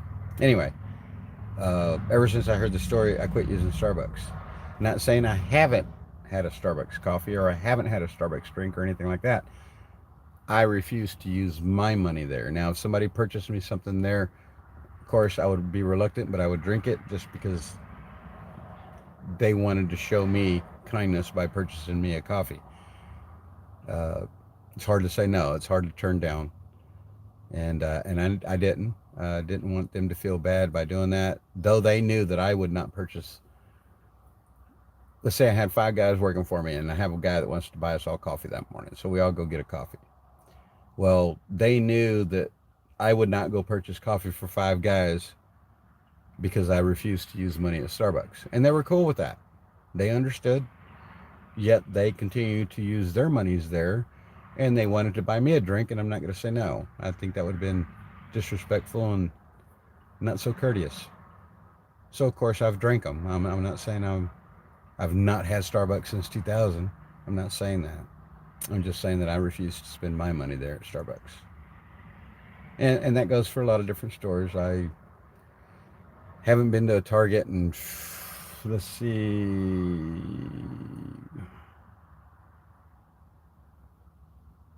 I think the last time I was in a Target was probably 2008. Again, I pick and choose those things. Some things I can't get away from. It's upsetting. I wish that I had an American place to go to and not have to use these China-driven commodities that everybody's trying to push on everybody because they're so cheap. And that's exactly right. They're cheap so that it will break and you have to purchase another one. Nevertheless, I guess I need to quit harping on my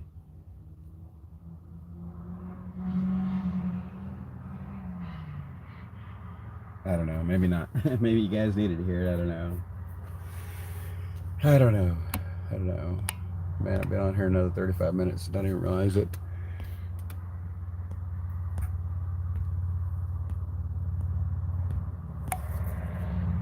Hey, Tim Beers. Oh, I most certainly would. Yeah, I just didn't seem too long ago. A couple of weeks maybe. I saw AJ. He's doing well. Kid's getting big. Kid's getting really big. It's real cool to see him. I really enjoy seeing him every chance I get. Minus 30 degrees here tonight. Be happy with what you got. I hear you, Gary. But that's why you live up there in Canada, and I don't. 3.50 a dozen at local family market. Still too high, but better than the others. No kidding. I'd pay 3.50 a dozen in a heartbeat. I was paying $3 before this whole thing started for farm fresh eggs. I've seen that, Dara. Yeah, they did. I don't know if any of you guys heard about. And Dara just wrote, watch Candace's video about the chicken feed. Did you guys hear about what was going on with the chicken feed and the chickens not wanting to lay eggs anymore and all the craziness that was going on with that? And now it was a Tractor Supply feed. Now, see, there's a store that I've used on numerous occasions for years. As a matter of fact, that John Deere floor mat came from Tractor Supply. I didn't know that Tractor Supply was woke. I didn't know that. And I've used them for years. As a matter of fact, I just went and purchased, I don't know, a grinder and some cut wheels and some wire brush wheels and I don't know, 60, 70, $80, maybe $100 worth of stuff the other day at Tractor Supply. And then I heard everything about the chicken feed. I was like, are you kidding me? I was just there. I would not have used it. I heard that, John Barbie, about the eggs over in the UK, and that's a shame. Look at what has just happened to the Fertile Ohio River Valley from the train derailment. I know. That's what I'm so concerned about because I said that affects 25 million people. Now, if 25 million people are being affected by this catastrophic derailment in Ohio because of the Ohio River, if 25 million people are being hurt by this, yes, I'm going to say this out loud. 25 million people is enough to start how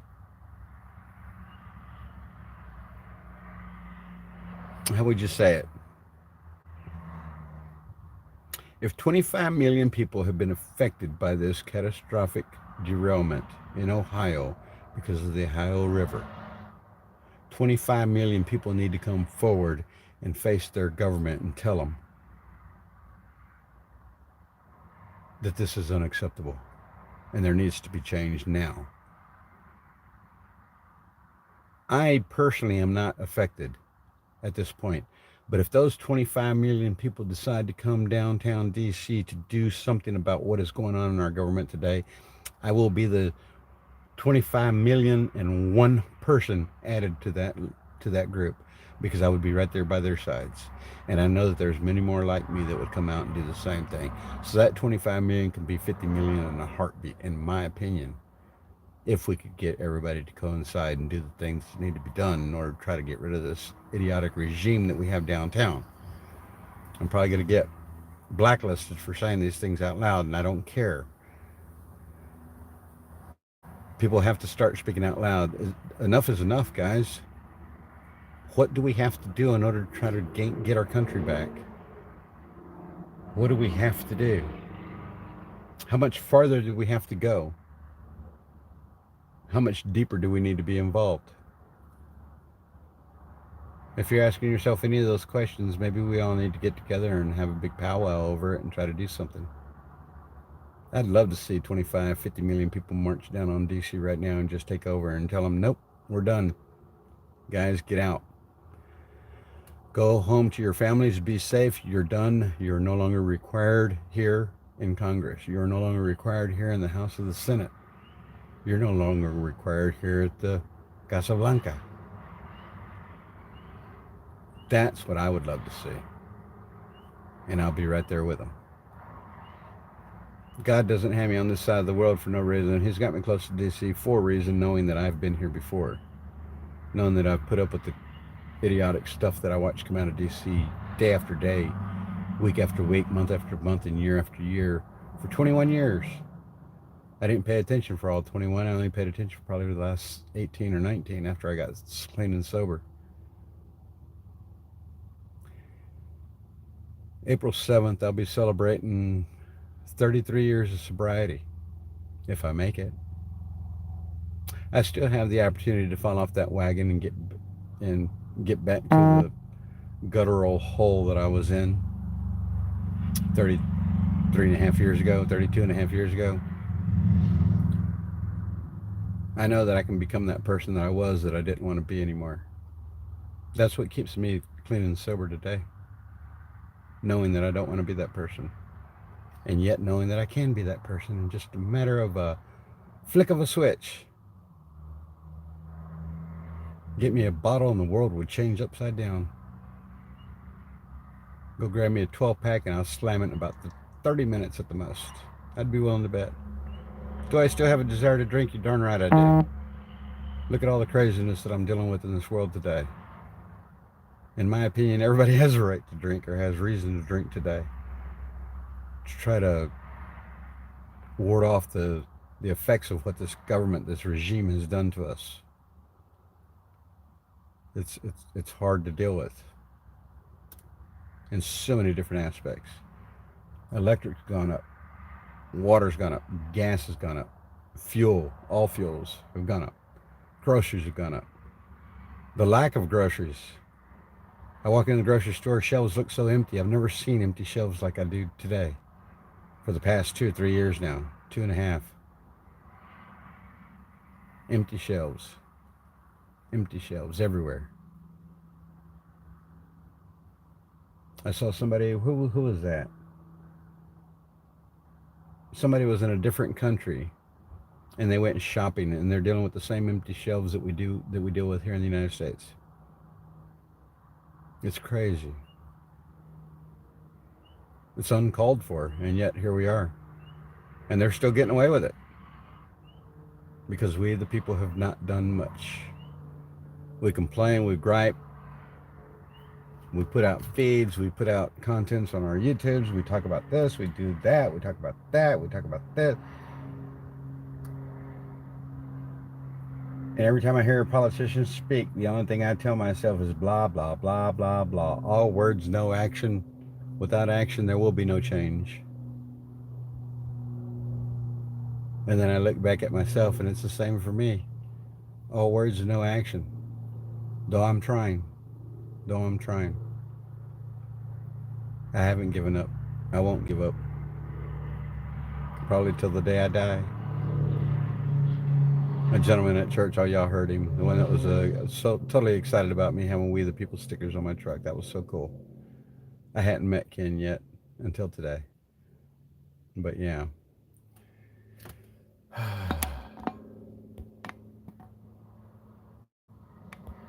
Actually, I would grow up in Canada, Kingston, Toronto area. Nothing should be rushed. Thank you, Dara. We're chasing police scanners. I don't know, Braveheart. Winter in Saskatchewan, it gets minus 40, minus 50. Yet this province feeds the world's crazy, isn't it? Yeah, I know. Hey, Cindy, how you doing? I'm trying to get the camera here closer so I can read it. I will stay in the Show Me State, then in Missouri. Vicky, how far are you from Asbury University?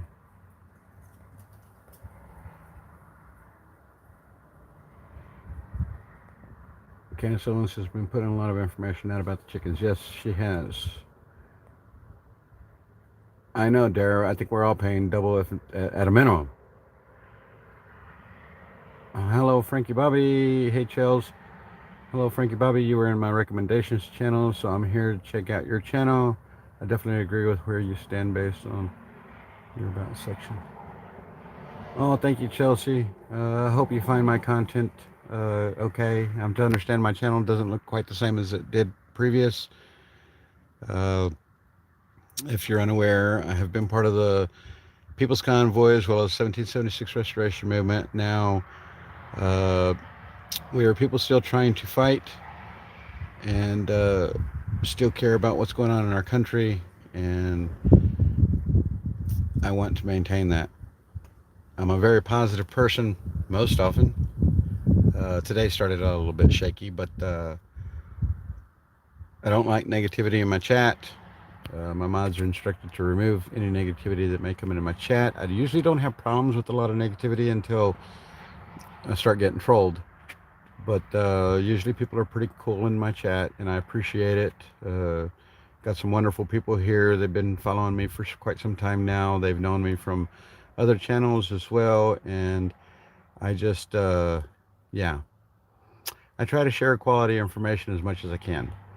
There isn't a whole lot going on with what it was that we were doing previously, but there still is a whole lot going on in life, and we get to see it all day long, every day, as we continue to watch current events that are being displayed around our world and mostly our country, which is what I follow the most.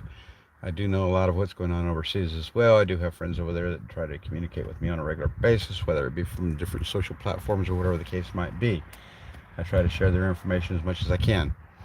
I get a lot of content from the Israelis, Israeli friends that I have, Iranian friends that I have, as well as Italians and German, and some from the little countries here and there, Norway, Denmark.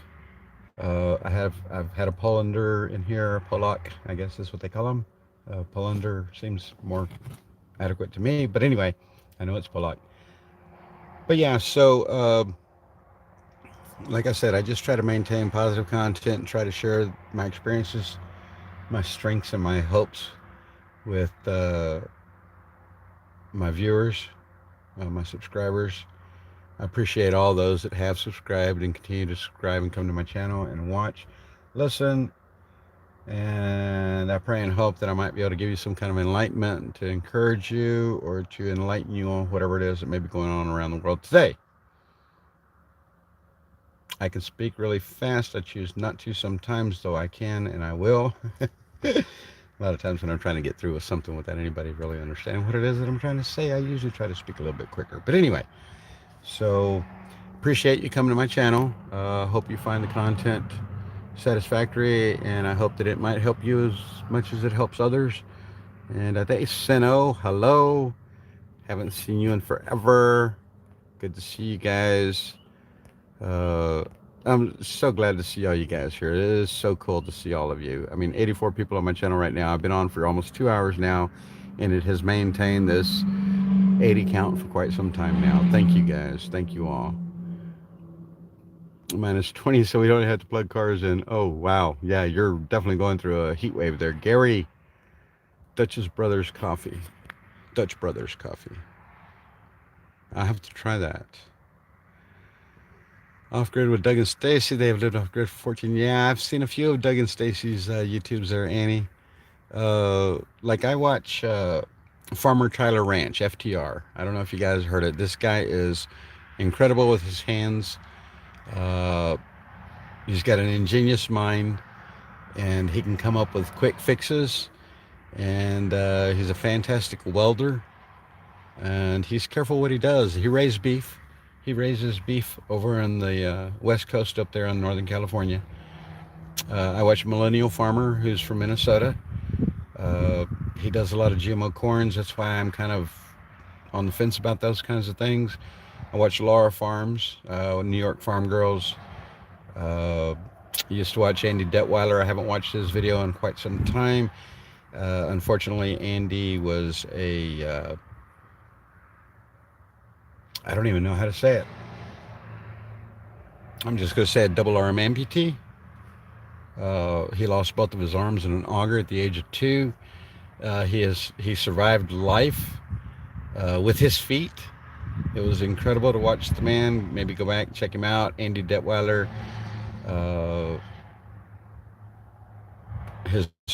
farming channel, or his YouTube channel is The Harmless Farmer. Uh, Kind of auspicious the way they came up with that name, but it fit. I mean, to the majority of the extent. Harmless Farmer, Harmless. Take the H away, and it's armless farmer, which is what he had intended by his saying himself. So instead of going armless farmer, they went with harmless farmer because he's harmless. The man can do just about anything.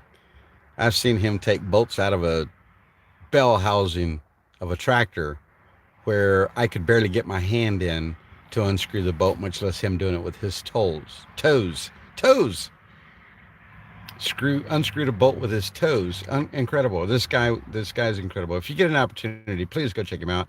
Unfortunately, he has passed now. Cancer overtook him.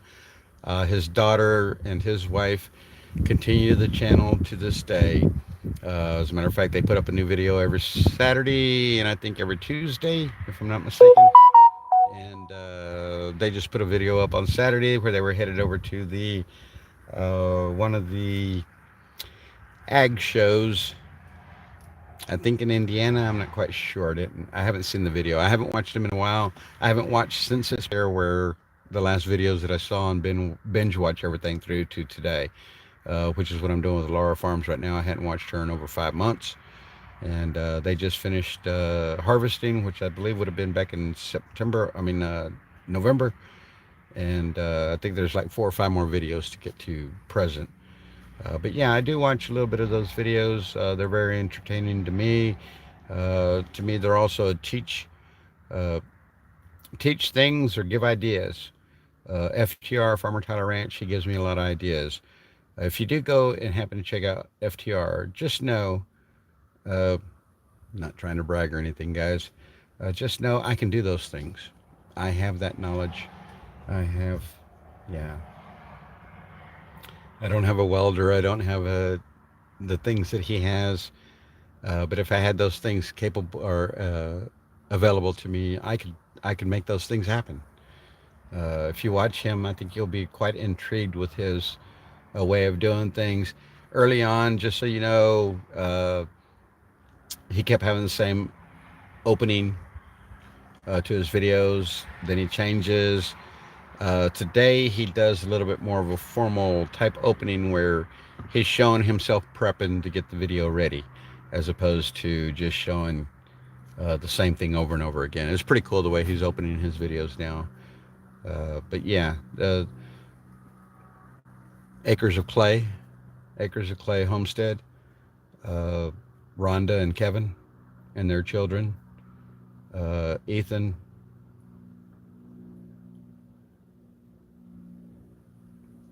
wow, I can't believe Ethan McKenzie.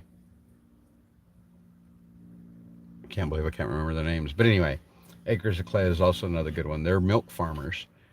10th generation dairy farmer up in Pennsylvania. I watch him. As a matter of fact, he has little spills that he does about his chocolate milk. He's a Mountain Dew freak. But anyway, about chocolate milk, they supply milk for chocolate milk. Cloverland chocolate milk. Cloverland, Clover land. If you see any Cloverland milk, you would be supporting 10th generation farmer, dairy farmer. He's pretty cool. I enjoy his videos. Him and his dad work well together, and when need be, the rest of the family joins in as well. So yeah, there's a lot of different things that I watch. Mostly that. I'm watching a particular program right now about Soviet espionage that came out a couple of years ago, I guess, a couple of 3 years ago. It's called The Americans. It came out on FX. I'm not sponsoring them by no means. Another woke corporation. Nevertheless, watching The Americans, it's a pretty good espionage type show. Russians claiming to be Americans, or they basically grew up as Americans. Their children are grown up as Americans, and their oldest child is 15. So they've been here for like 16, 18 years in the U.S., blah, blah, blah. But yeah, that's pretty interesting. It's pretty intriguing, actually, to see the craziness of what I want to say probably is really transparent in our world today, yet we know nothing about it. But it doesn't seem like it's too far out there that it couldn't be happening either. Uh, I don't know. Nevertheless, but yeah. So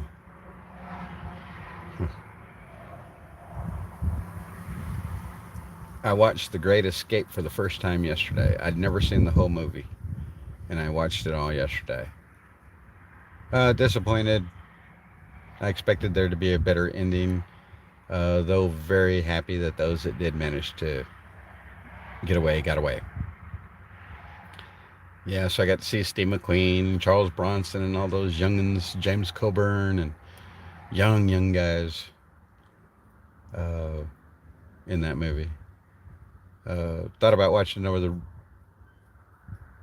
the bridge over River Kwai. I think that's the way it's labeled. Bridge over the River Kwai. Yeah, I think that's what it is. Possibility we might watch that this afternoon. I don't know. I've been taking some time to myself, guys. I haven't been doing much of anything. Again, the things that I'm going through have, I don't want to say rendered me useless, but have come close. And so I've refrained from doing what I would normally do. I missed my grandson's basketball game on yesterday. Dadgummit. I'm used to the game being at 3. Yesterday it was at 1:30 by the time I realized that it was way too late. And my grandson made his first basket of the season. And next week is the last game of the week. Mind you guys, I'm talking about my grandson. He's only 8 years of age. So for him to have made a basket was a very, very big thing. And unfortunately, I missed it. But nevertheless, hopefully there'll be more. Yeah, he seems really excited with the game, which has been a difference because before he was not too happy about really being there. Now his attitude has changed a lot, and he seems to be doing really well. Purina makes that food for them. Purina's been bad. Rolf Stock. Thanks for being here, Rolf. I haven't seen you in a while either. You saying Purina makes that food for them, FY? Personally, I quit using Purina back whenever my dog was growing up because there was some bad things that came around through the Purina chain, and I nixed that. It was one of those things that I nixed quite a few years ago. I had my dog, just so you guys know, from 2009 to 2014. It was an American Bulldog. Hey, Annette. Hey, Annette. Good to see you. Yes, it has been a long time, and I'm glad to see you guys. I'm glad to see all of you that are here. Abba's daughter, hello. Reagan must be stopped. He needs to step down and step up. I'm sorry, Abba's daughter. I'm not following that. The only Reagan that I knew is no longer alive. I live 10 miles west of Albany, and the cloud went over us. I've had headaches, stomach aches, irritated eyes, and weird taste in mouth and nose. Still happening. We've been gassed. Rough. You guys need to please take care of yourselves. I mean, my goodness. It hurts me to see what you just wrote, because I feel for all you guys, because this stuff is carcinogenic. If you guys don't understand carcinogenic, please look it up. Carcinogenic means that it creates cancer. And if that's what you guys are inhaling, man, may God watch over all of you. Man, that just hurts me so bad. I know there's not a whole lot you can do about it. I don't own a gas mask. Should I? Maybe. My goodness.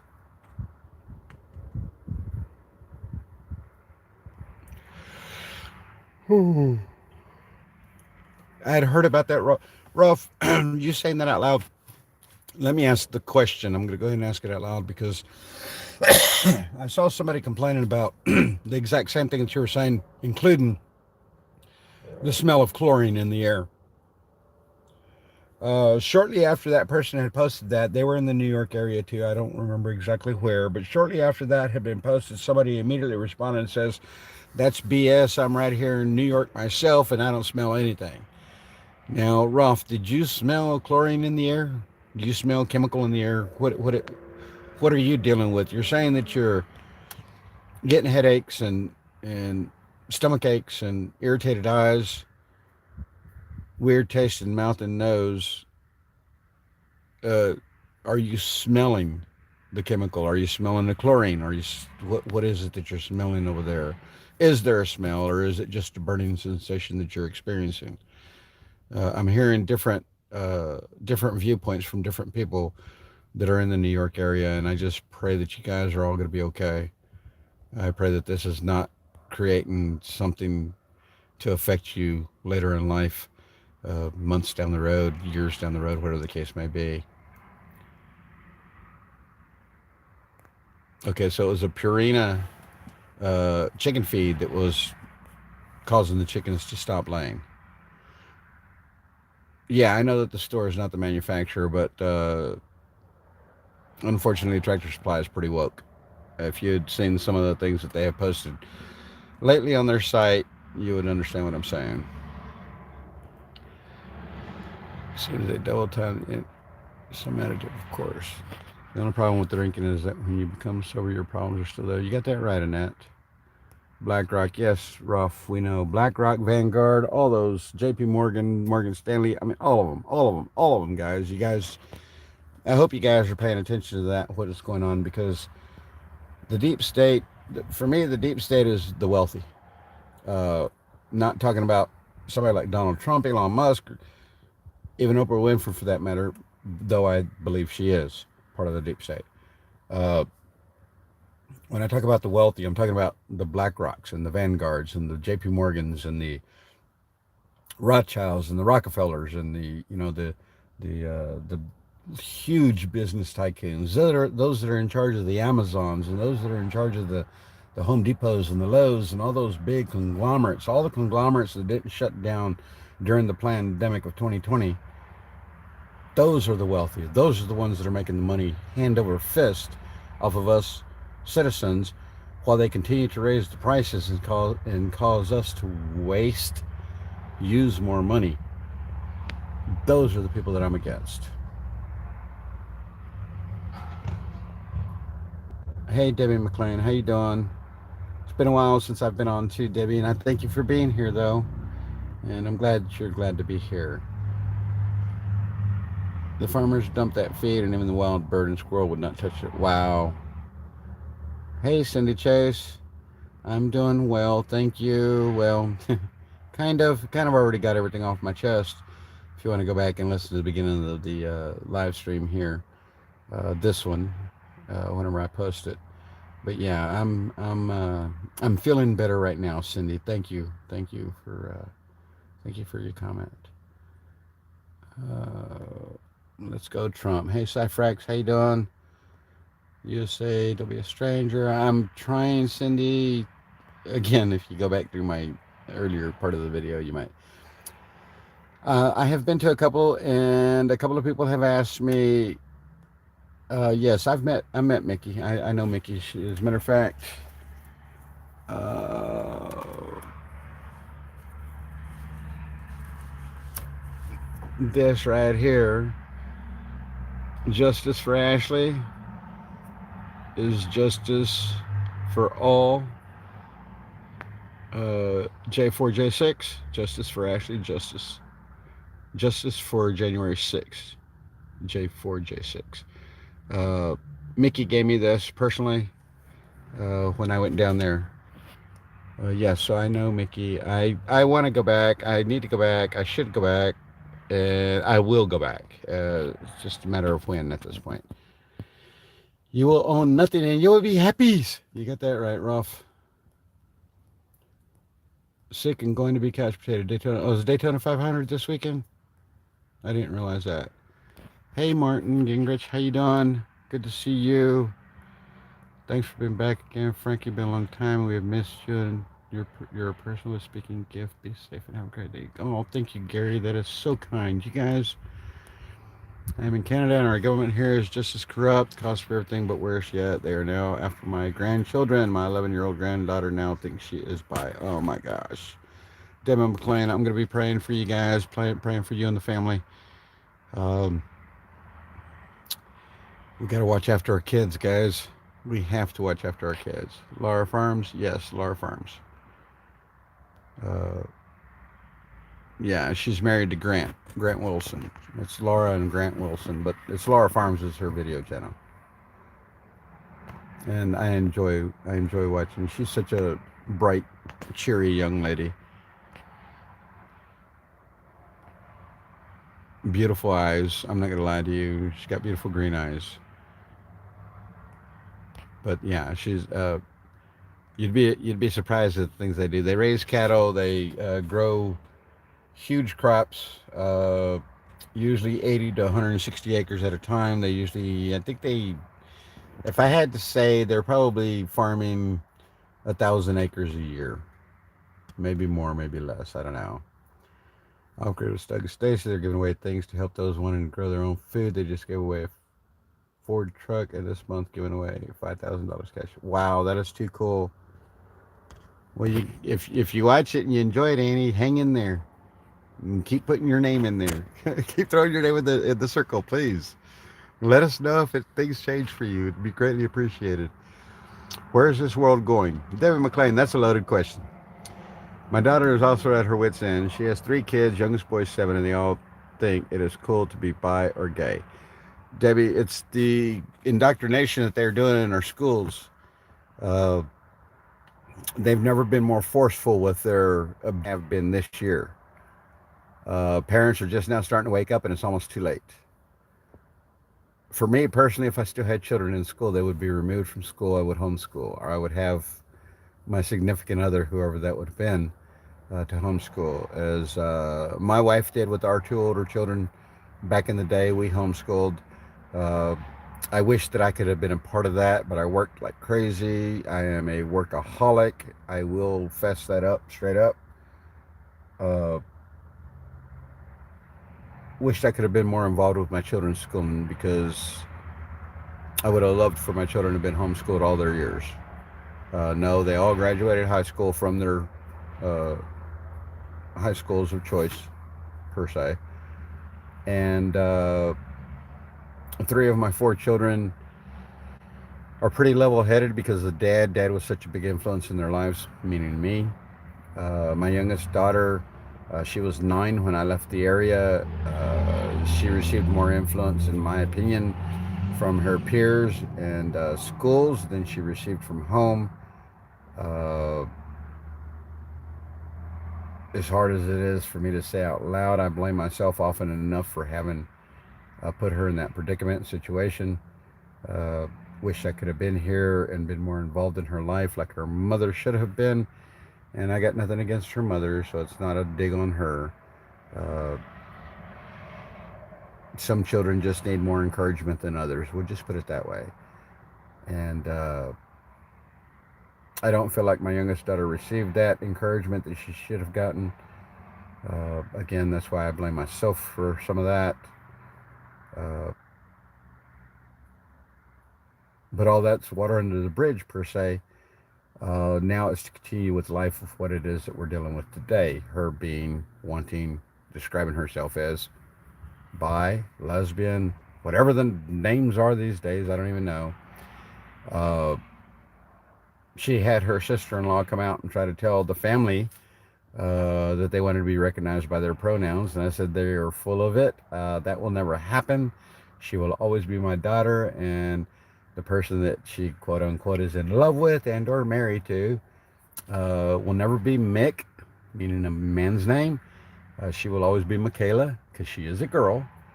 And don't ever try to push that upon me, because you'll not receive it. You might not appreciate it, but I'm going to let you know now. Uh, Homeboy, don't play that game. We'll just put it that way. Uh, your name is Haley, and you're my daughter, my youngest. That will never change. And your girlfriend, wife, whatever, is Michaela. And she will always be Michaela. Uh, then, of course, the family started getting into but, and I was like, there are no buts for me, guys. It's just plain and simple. It's who I am. It's who I've always been, and it's who I'll always be. That will not change. I'm not going to conform to your way of thinking just because you want me to. I will be who I am because that's who I am. And needless to say, we only chat through text mostly.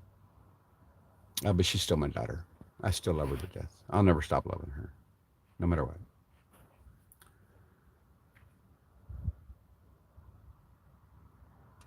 A former New York dairy farm family. You guys were, Debbie, that's cool. I used to work on a dairy farm when I was younger in high school.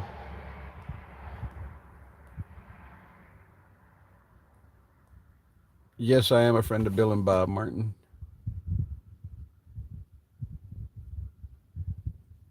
I am a friend of Bill and Bob for many years.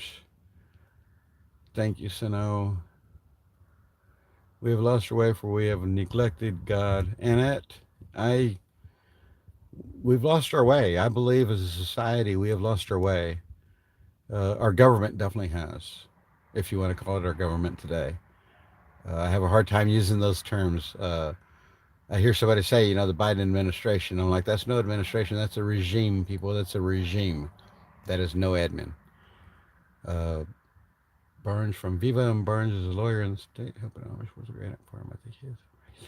I've heard something about the Amish are dealing with something right now. Debbie, could you enlighten me on that? And yes, it is kind of in my area. I'm not too far from the Amish. They're a hop, skip, and a jump up the freeway here. Cherry Valley. Does, does.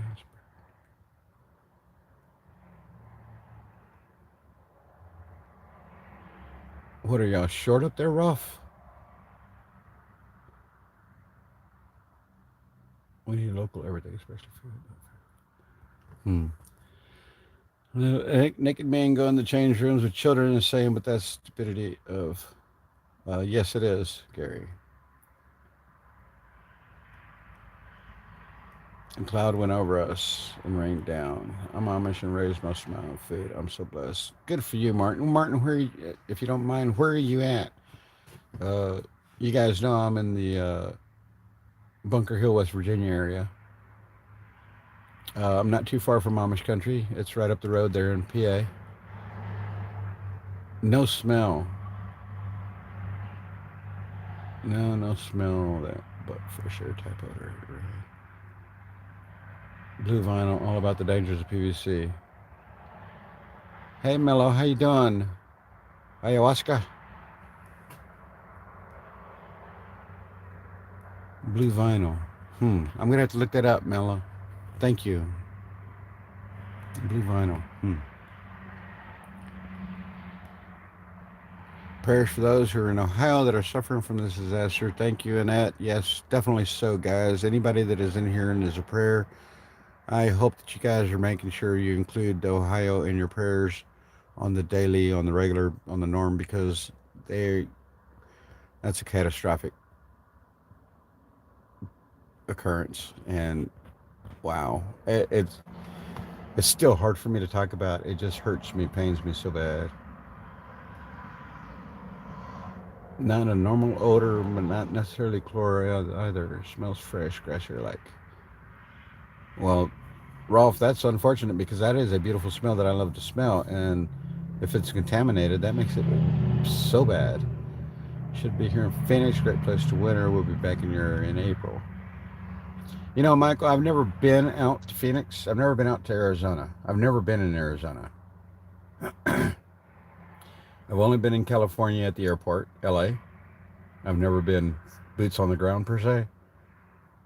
I've been in Nevada, Idaho, Oregon, Washington, but I've never been in California per se on the ground or in Arizona. Been through New Mexico millions of times. Finally made it to El Paso a couple of years ago. I'd never been on the western tip of Texas till I went to El Paso. Then I kind of felt like shit.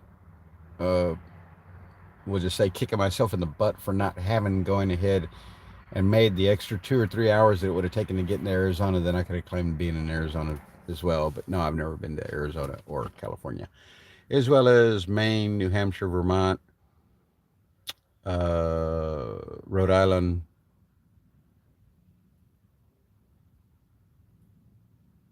But I think I've been in all the rest of the states, other than Hawaii as well. No Hawaii. Have no desire to go to Hawaii. We'll just put it that way. Barnes is working with Amish to sell whole raw milk, meat, and eggs. You know, it's funny that you say that, Debbie, because I just found out that I have a farm right down the road here that sells raw milk. Now that you mentioned that, I'm probably going to run down there today. They're open 24/7 is what I read on their site, so hopefully they are. And funnier yet, they're only like 5 miles down the road from me.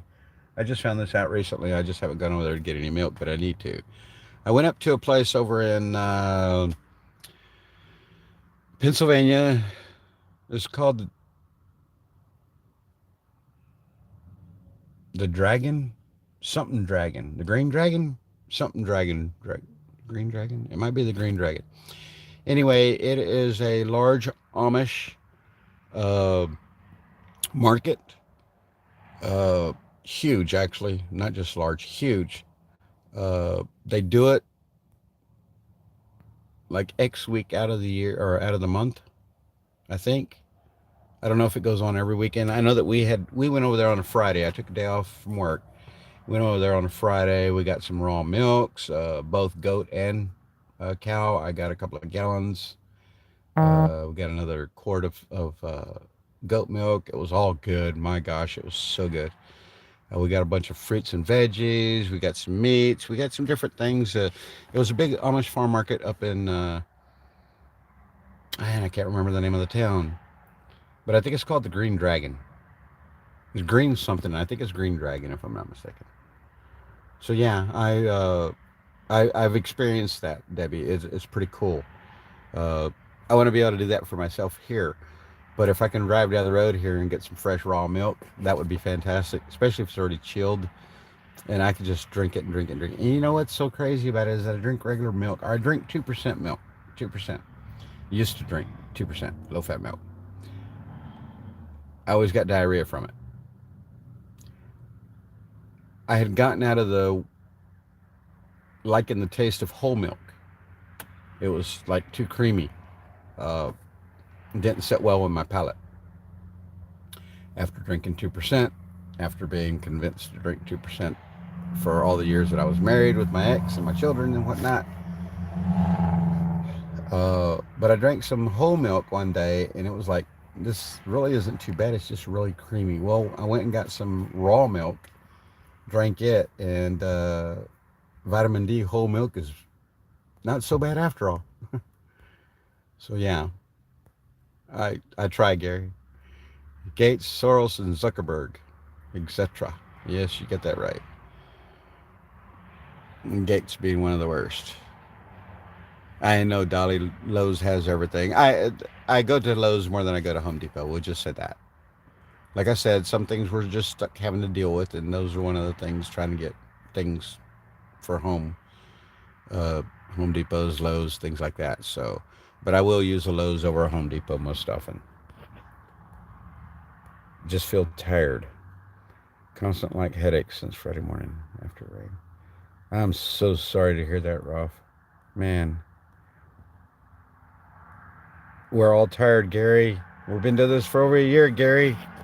You guys up there in Ottawa, you guys up there in Canada, y'all been involved a little bit longer than I, because I just got to watch you guys doing the things that were going on up there. I didn't get a chance to participate until TPC showed up over here, which will mark, like I said, next Saturday. It would have been Friday night last year, or Friday afternoon last year, but it will be Saturday. It will mark the 1 year anniversary of the People's Convoy arriving in Hagerstown on March 4th. March 4th, 2022. Not just Ohio, every downwind and downriver will be affected, and the Ohio River flows between West Virginia, Pennsylvania, Ohio, Kentucky, Illinois, Missouri, and then flows in the Mississippi River at Missouri, Kentucky, and Illinois. I don't know if any of you guys have been paying attention to some of the videos that have come out in reference to that, as far as the waters, quote unquote, that have been tested. Uh, but you know, they're showing people whenever you look at the water and the water looks clear, it looks clean. You disturb the base of the creek bed, river bed, pond bed, whatever you want to call it. You disturb it, and a sheen of contaminants comes to the top. I watched a video of a lady that was in her home with an 11-month-old child, I believe she said. Her and her baby had returned to their home. The EPA, I think it was, somebody had come out and said that the air quality was clear in her home. Well, she wanted to see it for herself. So the person that was checking the air quality had brought his machine and was showing her the process of what they go through in order to check the cleanliness of the air. As she was feeling satisfied with what it was that they were showing her,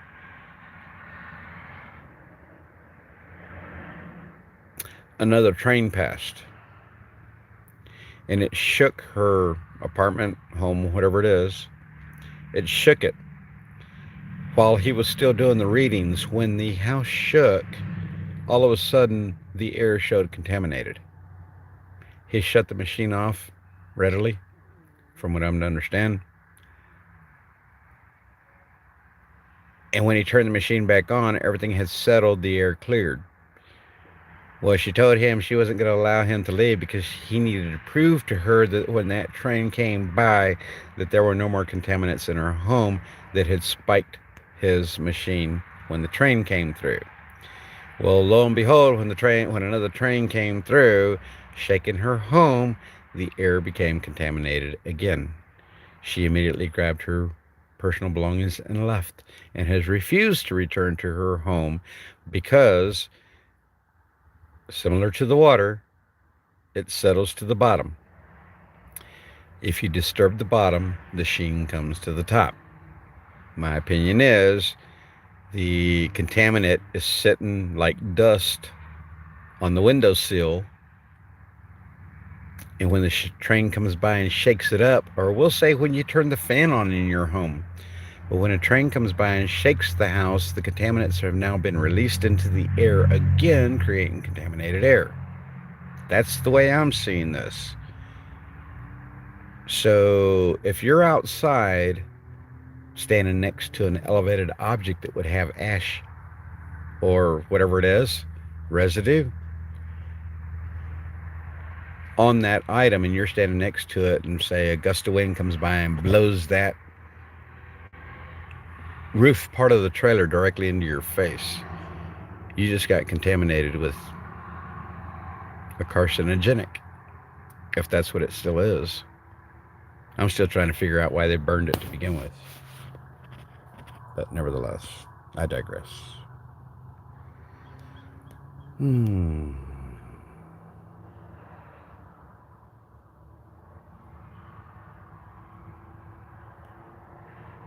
That's what I'm talking about, Debbie. What was going on? Italy had a toxic derailment. I didn't know that they had a derailment, Rolf. I thought they just had a warehouse fire of toxicities. I think the other one was Germany. Guys, we need to... Hey, Susan Swift. Hello.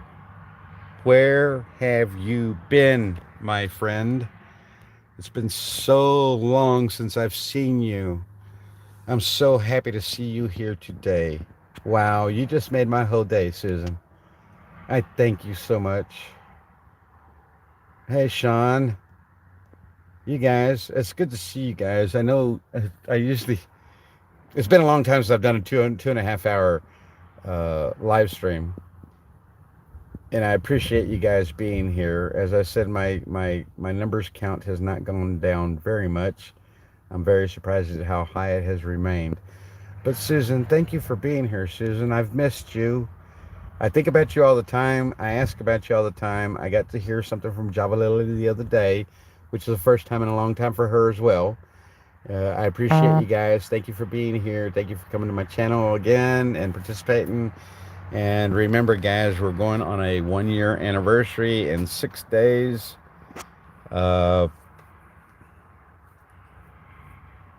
Maybe for my 1-year anniversary, I'll be celebrating down there in Asbury.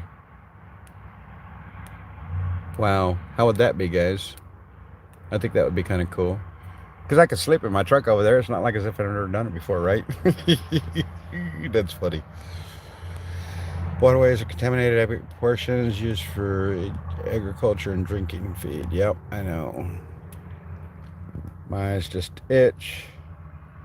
In northern Illinois, my eyes just itch and burn when I'm outside, so I try not to go out much. I am praying for all of America because our government has become tyrannical. Thank you, Annette. Yes, it's very true. Oh, it's all good, Susan. I'm just happy to see you here. Thank you so much. I really do appreciate you being here. It's been a while. Hey, CJ, good to see you as well. We have to do something there in DC now. Protests are not many there. Either way, we die fighting or on our knees.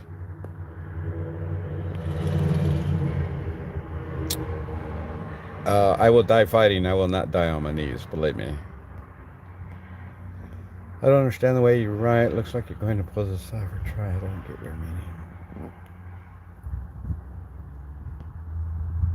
Surfing, they shouldn't be let back there. They should not. That place should have been declared contaminated, and nobody should have been allowed to return at all.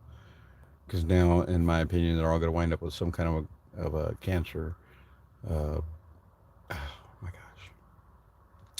And it's going to affect more than not. Amos Miller is the Amish farm. The government shut them down just before Christmas, but now they have hired a... I heard about this, Debbie. I know what you're talking about. I've only heard it as Miller. I didn't know Amos was involved. I didn't know it was Amos Miller. I just heard it as Miller over and over and over again. But I hope that they can't... Patricia Canini. Oh my goodness. Good to see you too. Don't know about Hobbs. Don't like her. I've lived in Arizona since 78. Yeah, I'm not a Hobbs fan. Shamrock is great whole milk and is in Arizona. All right, cool. Heard Amos 1. I have to research. Really, CJ? I'll have to look that up. I know I've seen something recently. Apparently the milk and food were made in real food. Wish they were in Canada. Yes, I think it's time for the military to step up and protect the Republic of the United States of America. That is very true, Michael Russell. That should happen. Something should happen with that. Unfortunately, guys, this isn't over. It's not going to be over anytime soon. At least that's my personal opinion of what I see, what I understand, the way I look at things, my perspective. I don't think enough people have awakened. Hey, Champo Vlogs, how you doing? I don't think enough people have awakened yet. I think that we're going to have to continue to go through this craziness that we're going through so that others can be awakened. People are really starting to catch the drift of what it is that we're so against right now with this Ukraine stuff going on. My pension has been affected, but they're not concerned about my pensions. They're concerned about the pensions of the Ukrainians, the oligarchs, the people that work in that government that is corrupt, if you want to call it a government, but it is corrupt. They're laundering money. They're doing all kinds of crazy things over there. They got bioweapons labs. 23, I think, was the last count. 27, 28. I don't even remember. 30-something. Heck, I don't know. It's outrageous what it is we learning about Ukraine. Putin's not a bad guy, in my opinion. Putin is trying to open the eyes of those that are unaware of what it is that's going on, because this is going on right next to his country now, technically part of his country. Ukraine was part of the USSR back in its time.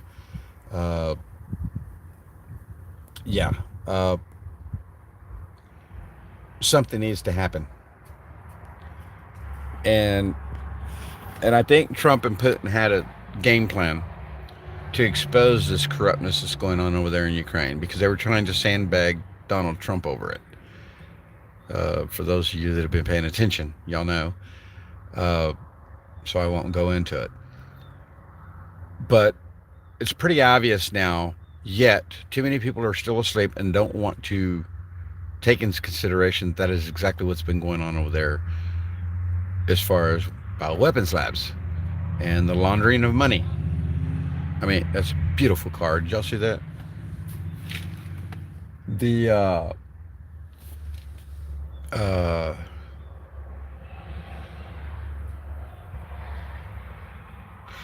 you send a country $100 billion to help them fortify, to help them quote unquote continue in this war against Russia. Which,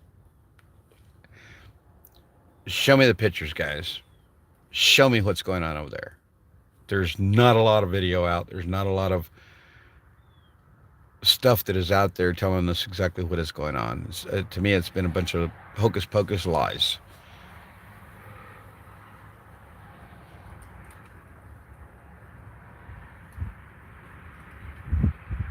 You know, they showed us 100 million pictures of that stupid balloon as it flew all the way across the United States before they shot it down outside the coast of South Carolina, North Carolina, whatever it was. We saw it over and over and over again, but where is the video of the war that is taking place over in Ukraine with Russia? Why is there no coverage? Where is that coverage? What is going on? Nothing is what it seems. Remember that. Discernment. Remember that. Big, big things. People are blinded by the mainstream media. I can call family right now, my own family. I can call family right now and speak with them. And out of all the stories that I know, I can talk about the 5 derailments. I can talk about the acid rain over here in New York. I can talk about the bioweapons labs over in Ukraine. I can talk about all these different things, and the majority of my family will have no idea what it is that I'm speaking on, because they're stuck in the mainstream media, and that's all the information they get. Oh, but it's got to be the truth. It's the news. It's the same thing Fox is reporting, I was told one time. Fox is reporting this. What do you mean it's not true? I laughed. I laughed out loud, heartily, nonetheless. But I mean, that's how indoctrinated people can be. These are grown people. These are people. It's my brother. He's a year older than I, and he's the one that told me those things. I drove by. There was a billboard up. It says 9/11 was an inside job. He was like, "What the heck are they talking about?" This was 5, 8 years ago, whatever. He says, "What are they talking about?" I'm like, what do you mean? What are they talking about? You don't understand that? No, I have no idea what he's talking about. I said, well, you do know that they're saying that 9/11 was an inside job, that somebody went and planted explosives inside the Twin Towers to level them. That it wasn't 2 planes that were hijacked and blown into the towers, right? He had no idea. He could not believe the things that I was saying out loud. And that's the way all my family is. Except for my children. My children have grown up differently. They grew up with me for their dad. Walk in power and rest in him. Yes, J7. Hey, J7, how you doing? It's every time I see your name, Susan, I just, oh, thank you. I will definitely go look. I was just in my emails yesterday, so you must have done it today.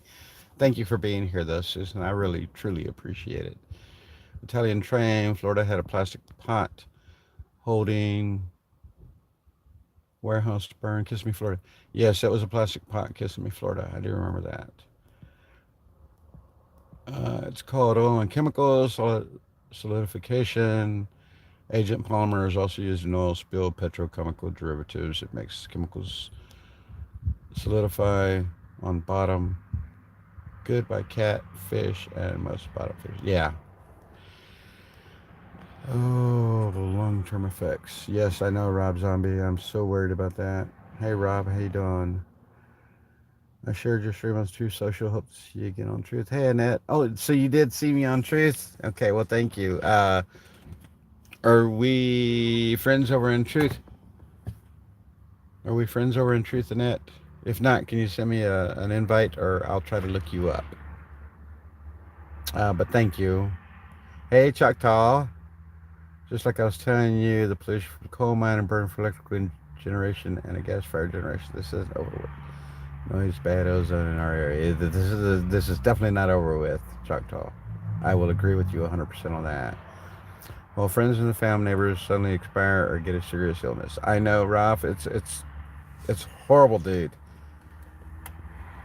You know, you saying this out loud, Rolf, and I will tell you this. I did not take the jab. I will tell you guys straight up. I did not, will not, refuse to. Lost my job because of that. Yet I refuse, and I will not. Somebody said earlier, I'd rather die on my feet than on my knees. I will not cow down to anything except for God Himself. Nobody in this world is better than me but God. That's the way I feel. That's the way I'll always feel. I'm not saying I'm better than anybody else, but nobody is better than me but God. And that's my personal opinion. That's what I live by, and that's what I'll continue to live by, and that's what I'll always live by. The only person that can make me kneel will be my God. That's it, period. We'll just put it that way. And there is no expiration on my oath. I have taken the oath. I am a veteran. Not proud to be called a veteran, but yes, I'm a veteran. I did serve my country. 1983-84. Yes, Michael Rose says the truth is coming out now, and exactly. Welcome to the storm. I think we're in the gist of the beginning of the storm.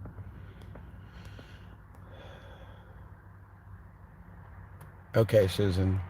You want me to read it out loud? Is that what you're saying? Yes, sheep all comfy and shut about it. Because if I go to read it, I will have to shut down the stream. Thank you, Patricia. Oh, C10, what's up? Yes, definitely C10. Thank you for saying that out loud. I did not. I spoke on it earlier. I did not say that out loud. But yes, I think that would be a beautiful and perfect thing for anybody and everybody to do if they so chose to. And that's to pray for Charlotte Zott and her. Just, yeah. I wish she would return some of my emails, but she has not. Got it again. Hit it on the head. Nice to see smart minds at work. This might blow some heads. Thank you, Gary. Guys, I try sometimes. You know, this stuff comes to me, guys. It's the way I think. It's the way I feel. It's who I am. And it's wonderful. It's beautiful. It's actually enlightening to see so many people that I say so many. I've got 64 watching my live stream right now. That's what it's showing right now. I got 118 likes. I appreciate it, guys. Thank you all so much. And I still feel like we're not reaching the masses, Gary. I just feel like we're not reaching the masses. I don't know. I don't know how to change that. It was exciting to see a gentleman being so excited with me having "We the People" posted on my truck, you know, with my stickers, and that was just, to me, I like that. You know, it people are seeing, people are paying attention.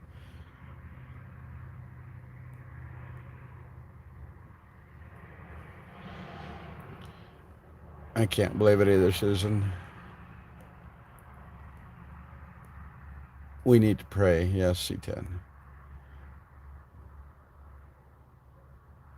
My immunity works the way it was intended as well. You got that right, Rolf. Exactly. When God takes me, God, I know I've shared some stories with you guys, but it's still just phenomenal.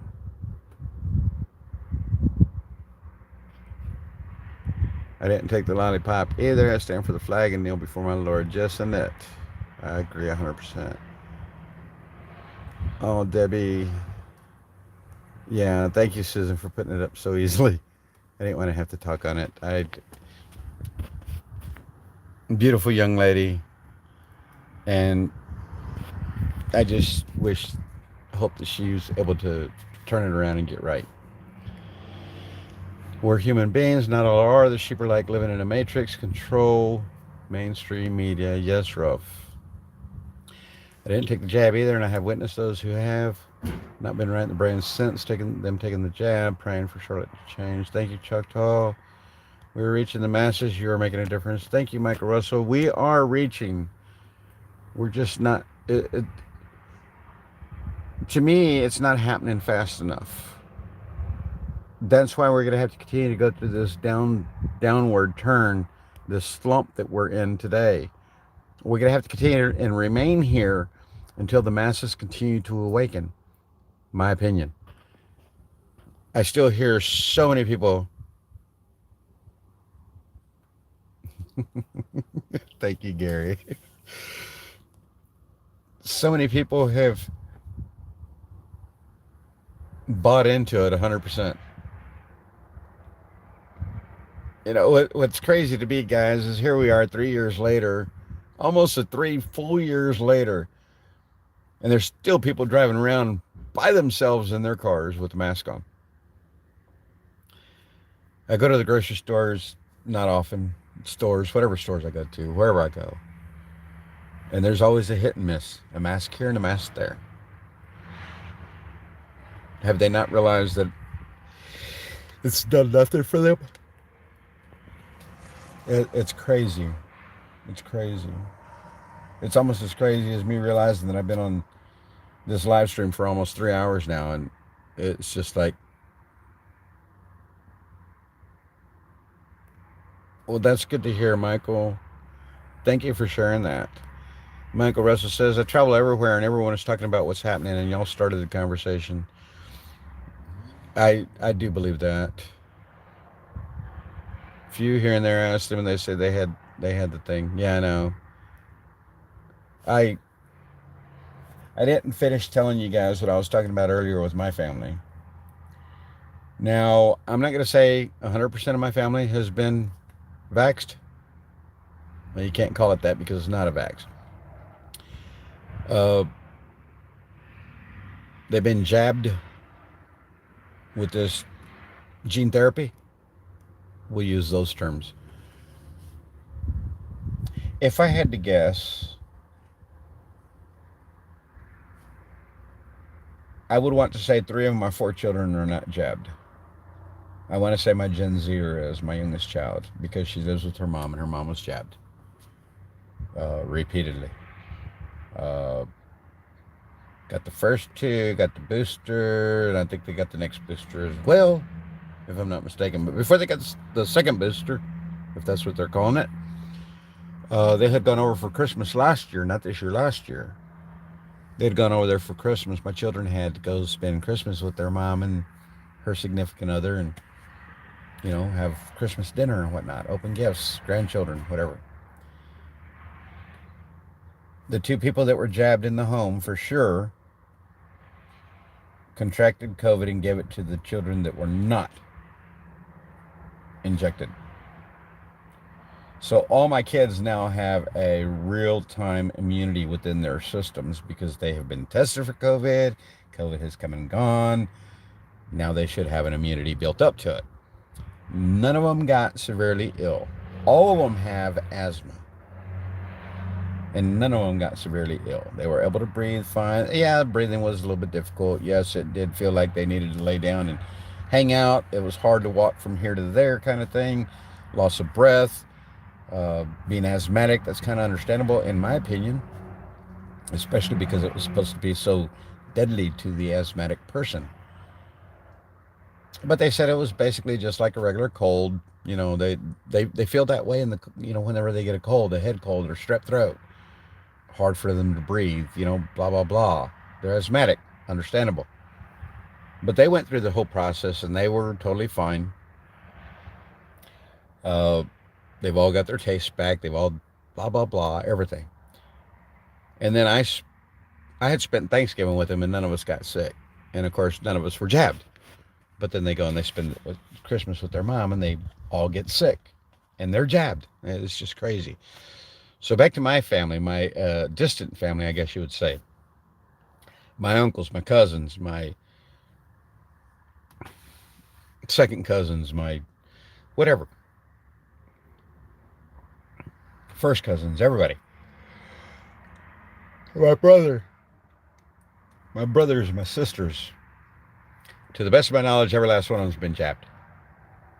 Every last one of them. I'm a follower of Christ. I believe in God.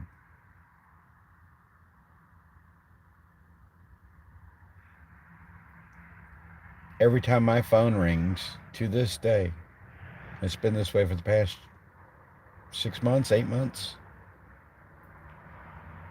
Every single time my phone rings, I wonder who it is. And I'm waiting for that phone call that somebody has passed in my family, knowing that they have been jabbed. I haven't lost anyone in my family. I have a fairly large family. I haven't lost anyone in my family. Thank you, God. I have this personal conviction about myself and my God that I believe those that are affiliated or associated with me have a protection in place similar to what I have. Some of you might not know my whole story. A lot of you probably don't know my whole story.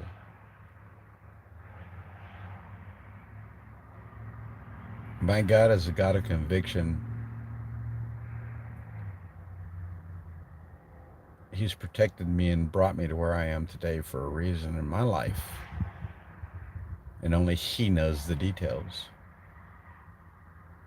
I often pray to Him and ask Him to enlighten me, to open up my mind, to be able to see, to be able to understand what it is, why it is that He has me going through the things that I'm going through right now in my life.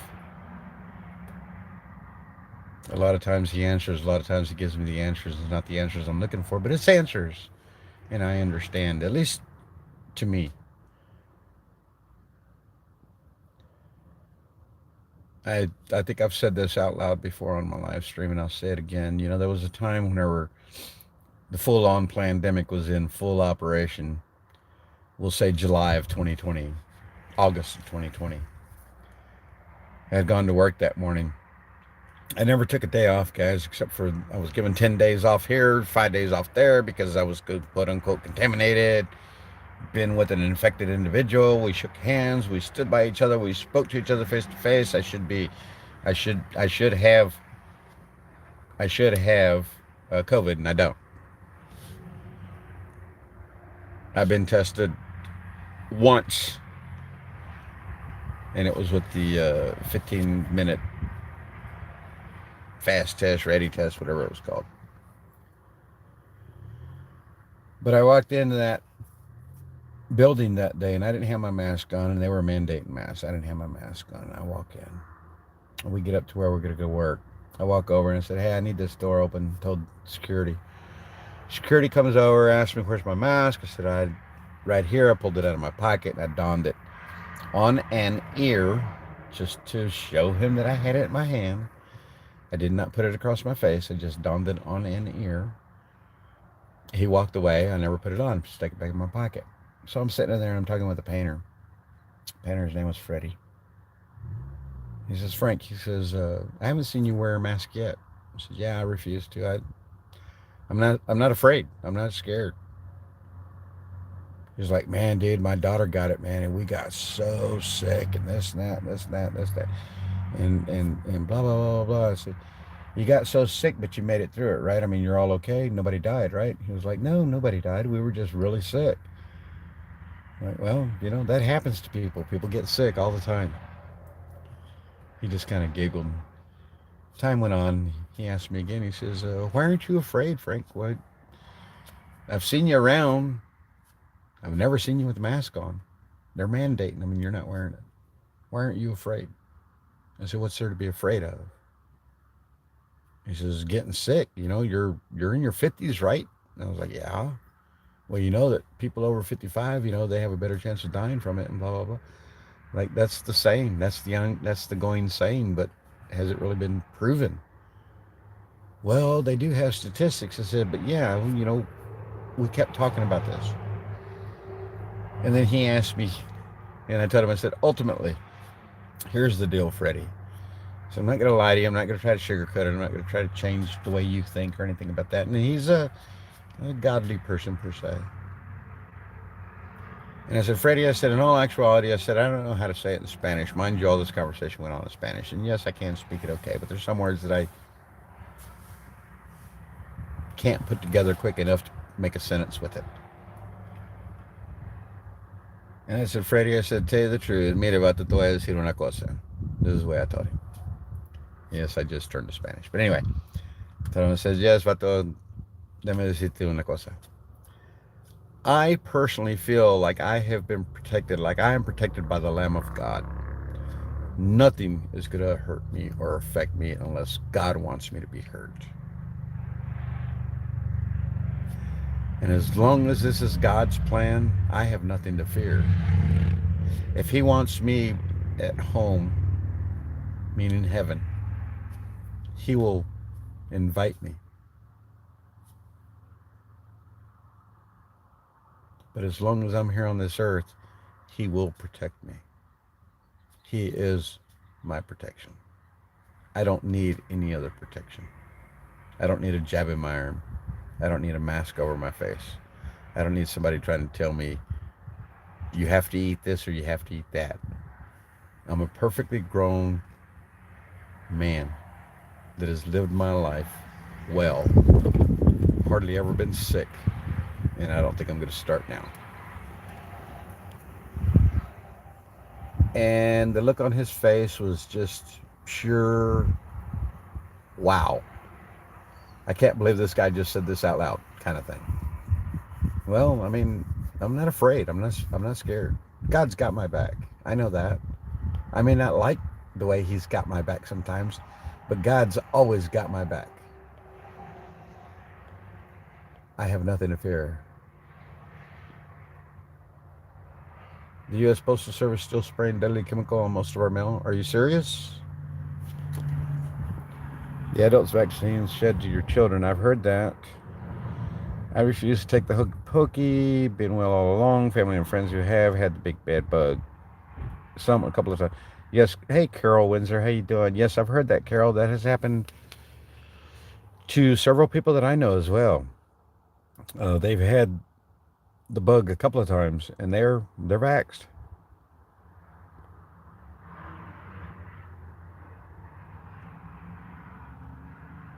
Yep, few here and there. I asked them. They said they had the thing, like it was deadly, fully lollipop to boot. I know.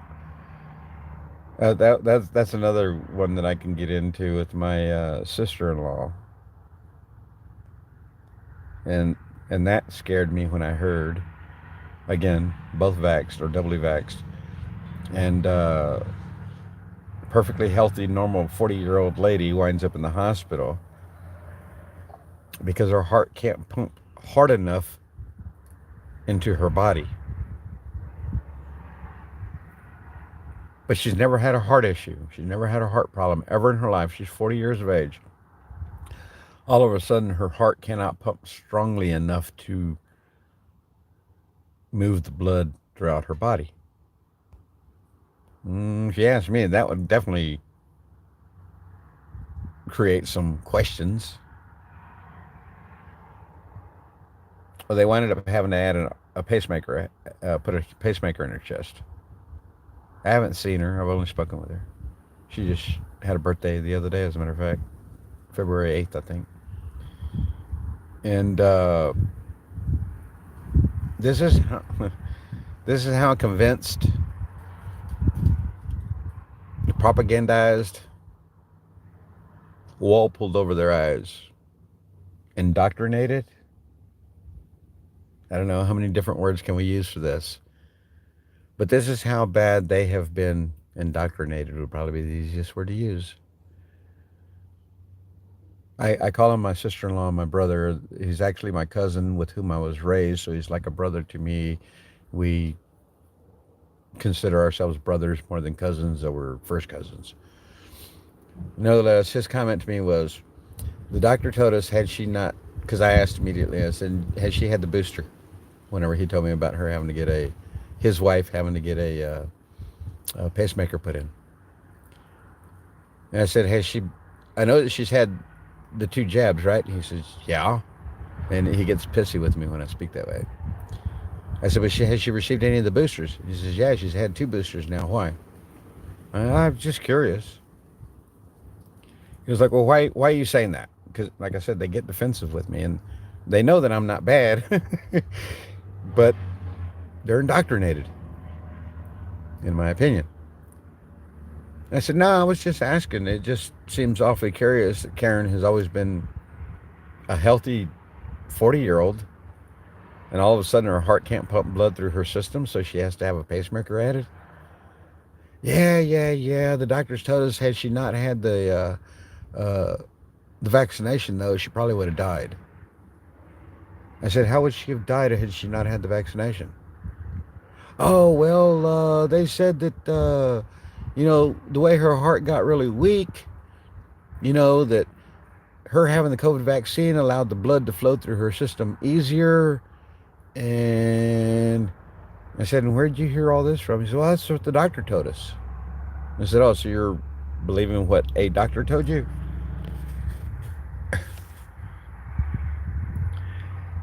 Yeah, and the doctor said that had she not had the vaccination, we wouldn't have been able to put a pacemaker in her due to lack of vaccination. I was like, and that right there doesn't make you think, does it? And he's like, what are you talking about? I'm just saying out loud, guys. I'm just saying out loud. That's how indoctrinated and brainwashed people can be. And that's my own family that I'm speaking about, guys. I'm not talking about somebody else's family. That's my family. That's my people.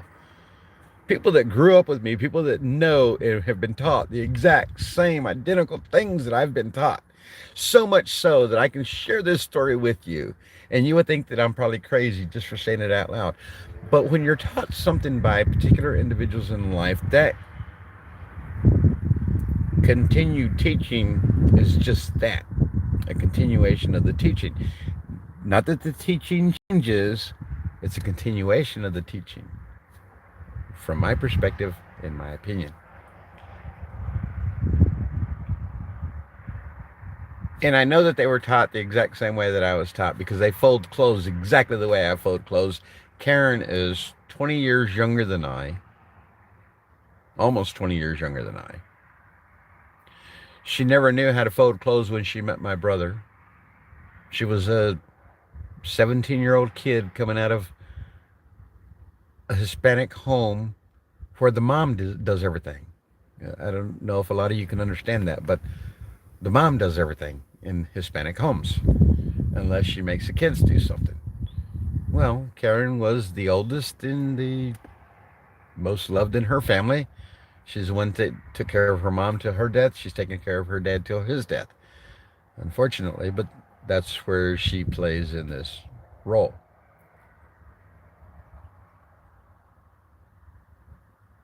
She didn't know how to fold clothes. She did my laundry one weekend when I went out on the boat fishing. When I got back, all my laundry was done. I was kind of taken aback by that because I really don't like for people to do my laundry because there's a way I do my laundry, whatever. I fold my clothes the same way every time. Nothing has changed. It's the same thing I learned when I was 6 years old to 57 years of age now. So for 51 years, I've been folding my clothes the exact same way. Well, my sister-in-law Karen does my laundry and folds my clothes. I get home knowing that all my clothes are going to be messed up or maybe refolded. I get home and she folded the clothes exactly the same way I folded my own clothes. That's learned behavior. The same behavior that my brother has, the same behavior our sister has, and both of them are brainwashed and jabbed to the hilt. How that happens, I don't know. My sister Sandra, his sister, is 4.5 months younger than I. So it's not like as if we have a lot of differences in ages or anything like that. My brother Wayne, he's a year older than I. We all grew up in the same household. We were all taught the same things in life. We went to church together. We did everything. My Uncle Norris raised us. My uncle in Arsenic County raised us the same. Nothing was different. Very two intelligent people just as myself. I told my sister Sandra one day, I said, Sandra, I said, I know that you're smarter than that. I just can't believe that they have the wool pulled over your eyes so badly. She was like, what's that supposed to mean?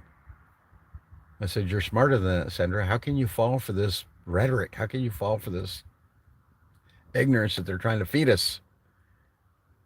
Oh, I believe it. I believe it. Blah, blah, blah. She's a diehard Democrat. Most of them aren't. I'm done with that conversation. Okay, whatever. Thanks for talking with me. I'm done. I don't want to speak to them anymore because, not that I don't want to speak to them anymore as family. I don't want to speak to them anymore in reference to politics because they're, in my opinion, brain dead. They're following the mainstream media, the same rhetoric that so many people have been following for so many years. I got off that mainstream media rhetoric 2012, 13, maybe 14 when I got over into Texas. I had already started falling away from it over here in the Virginia area when I was still here. And when I went back down to Texas, I just kept getting farther and farther away from it.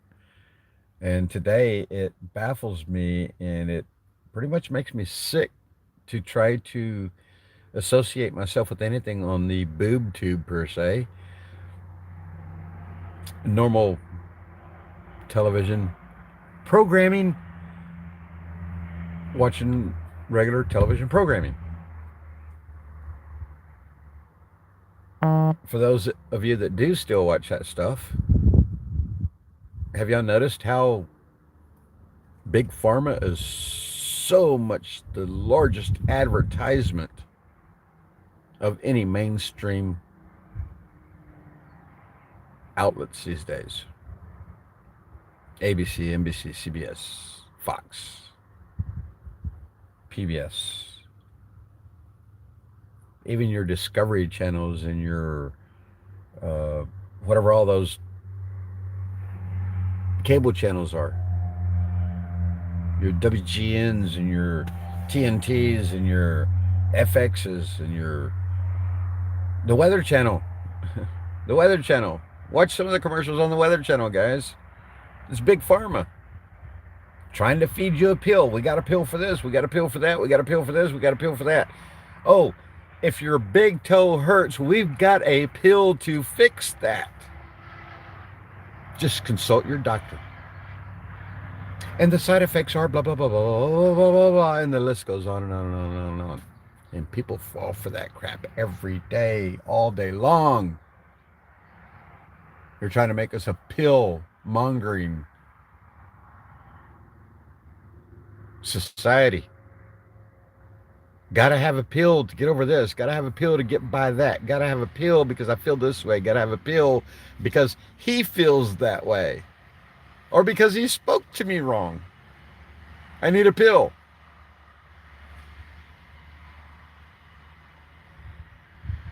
And this has been going on for way too long, and people are so wrapped up in it. Can't even see the forest for the trees.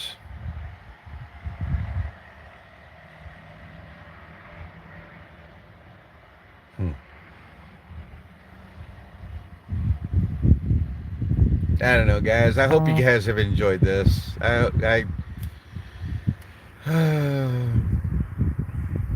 Somebody on one of my platforms right now is talking about she needs her tinfoil hat. I don't know what's going on over there, but she needs her tinfoil hat. I don't own a tinfoil hat, guys. I own Trump hats.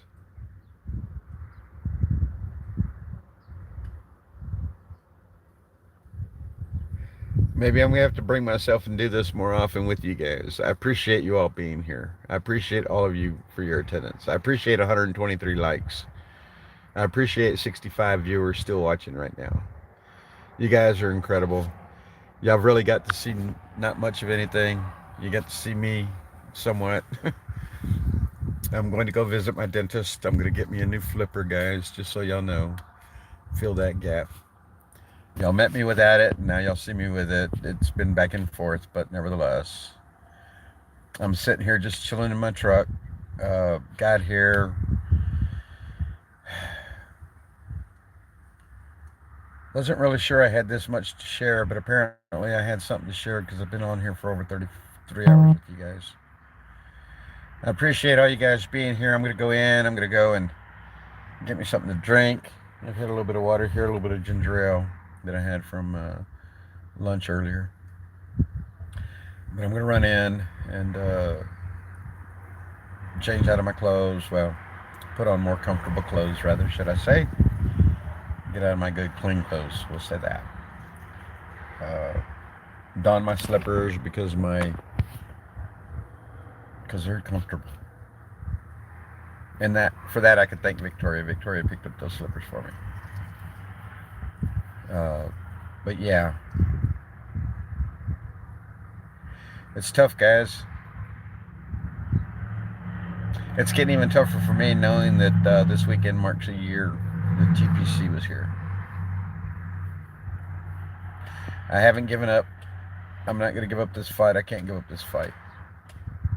I hope to continue to share things with you guys. I hope to take you guys.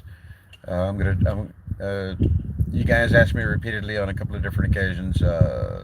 Come down J6. I think Angelina wrote it up. Somebody else wrote it up earlier in another video that I did earlier this morning. I think Charlene said something about it as well.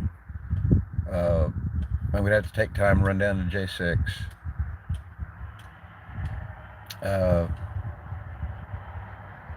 I'll stream it, head it out. So it'll be an hour to get there, stream, an hour to get back.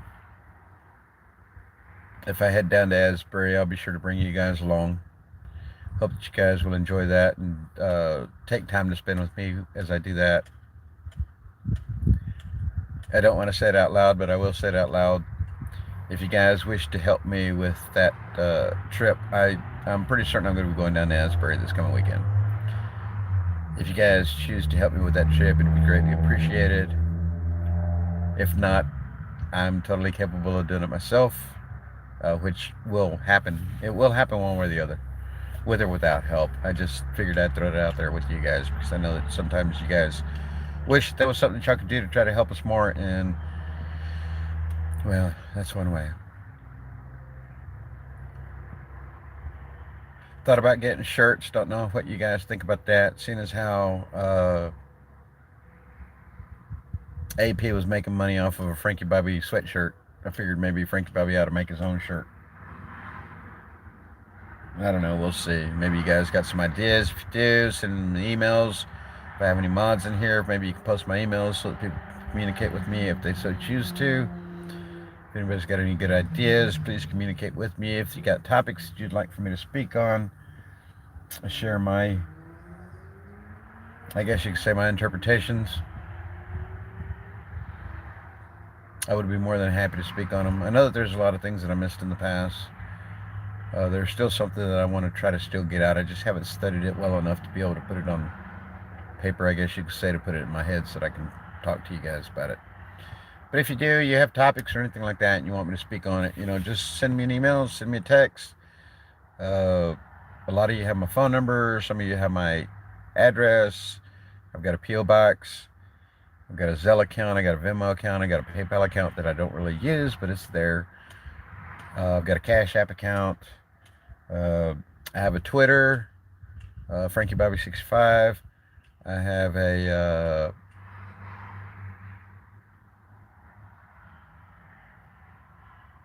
it's not Gab. What is it? Safe Chat.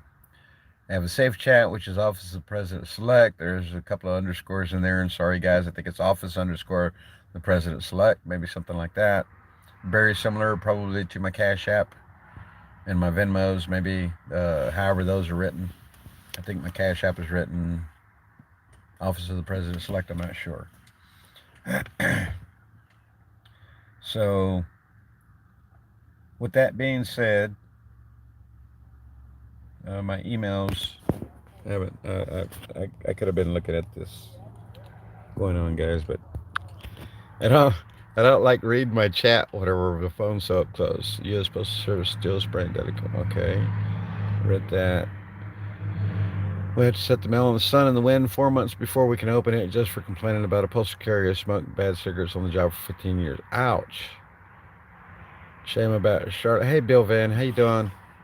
Seem to have a good head on her shoulders. She does, Bill. It's not that.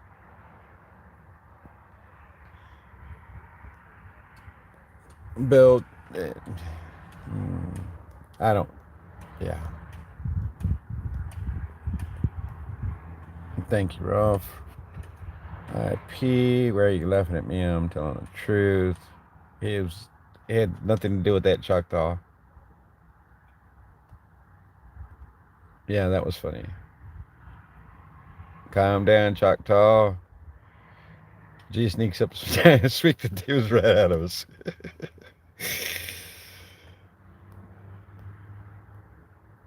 You had a great video today. Do it again. You're a good speaker. People love you. I told you that the first time I heard your voice when you spoke for Char.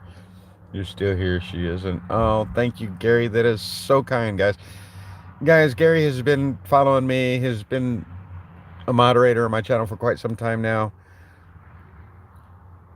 We've been back and forth, he and I. Love the guy. Don't know him other than what he and I have chatted, emailed, or the like. And he says some very kind things to me, and I greatly appreciate it. Gary, you've earned my respect by being who you are and how you speak, just so you know.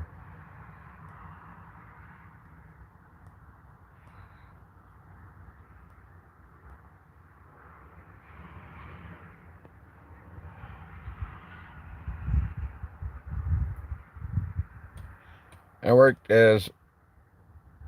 worked only on the weekends, overnights, in a tech at the local trauma center in Florida, where the New Yorkers ran during the 2021 pandemic. Never got it. Taking high dose vitamin D, refused the shot, and got fired. 9/17/21. That's Aunt B. For those of you that didn't know, she was the one that sat out front at Bunker Hill State Line at the visitors tent so often. She's been here. She's brought me things. As a matter of fact, the blue mat here on the ground in front of my trailer is from her. You can see the Victoria's got a yellow one down here, plus she's got lights up across here. Those came from Aunt B. Aunt B's done a lot for us as a group. Very well respected and loved. We love her to death. Some things were a bit shady last time she was around. We just hope and wish that we get to see her again and soon. Aunt B, you're loved. You know it. My stepmom asked the postman to not walk across the lawn, but to use walk. He replied, make it walkable, I will. Ever since then, our mail gets mixed up. Wow. Of course, it's not legal, Faith. Just like I lost mine over that.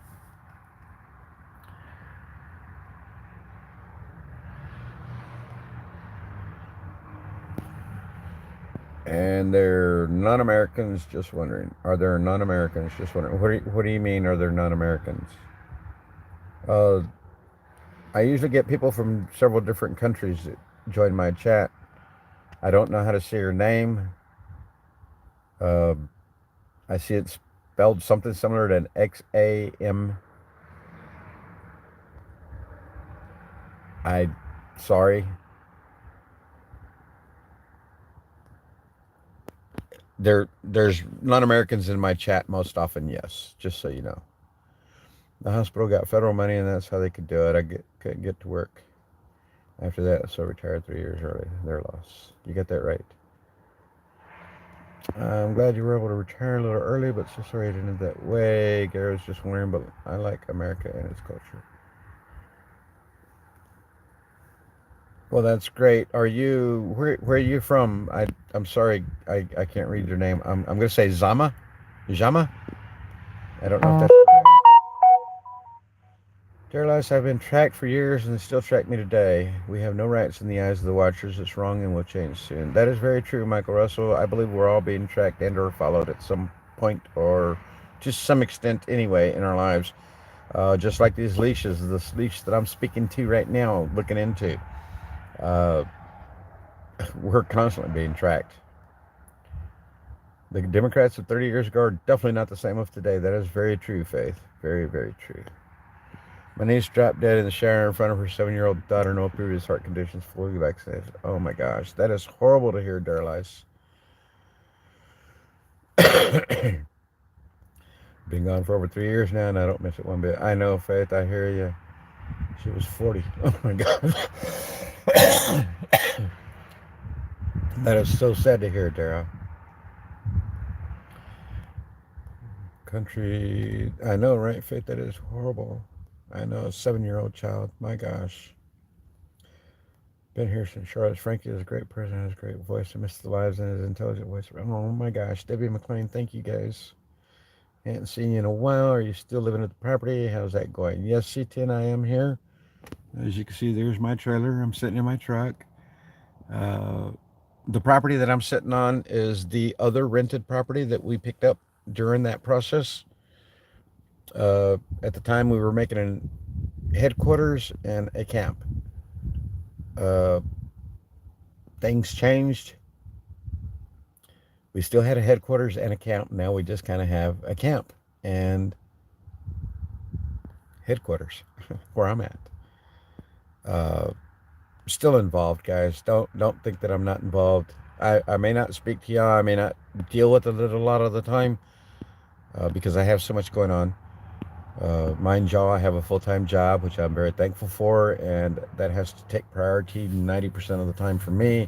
That's what I'm dependent upon, at least until I can build up another nest egg that might be able to enable me to be able to try to do something a little bit different, which is something that I'm working on as well. There could be some changes coming around the corner. I can't guarantee that for now.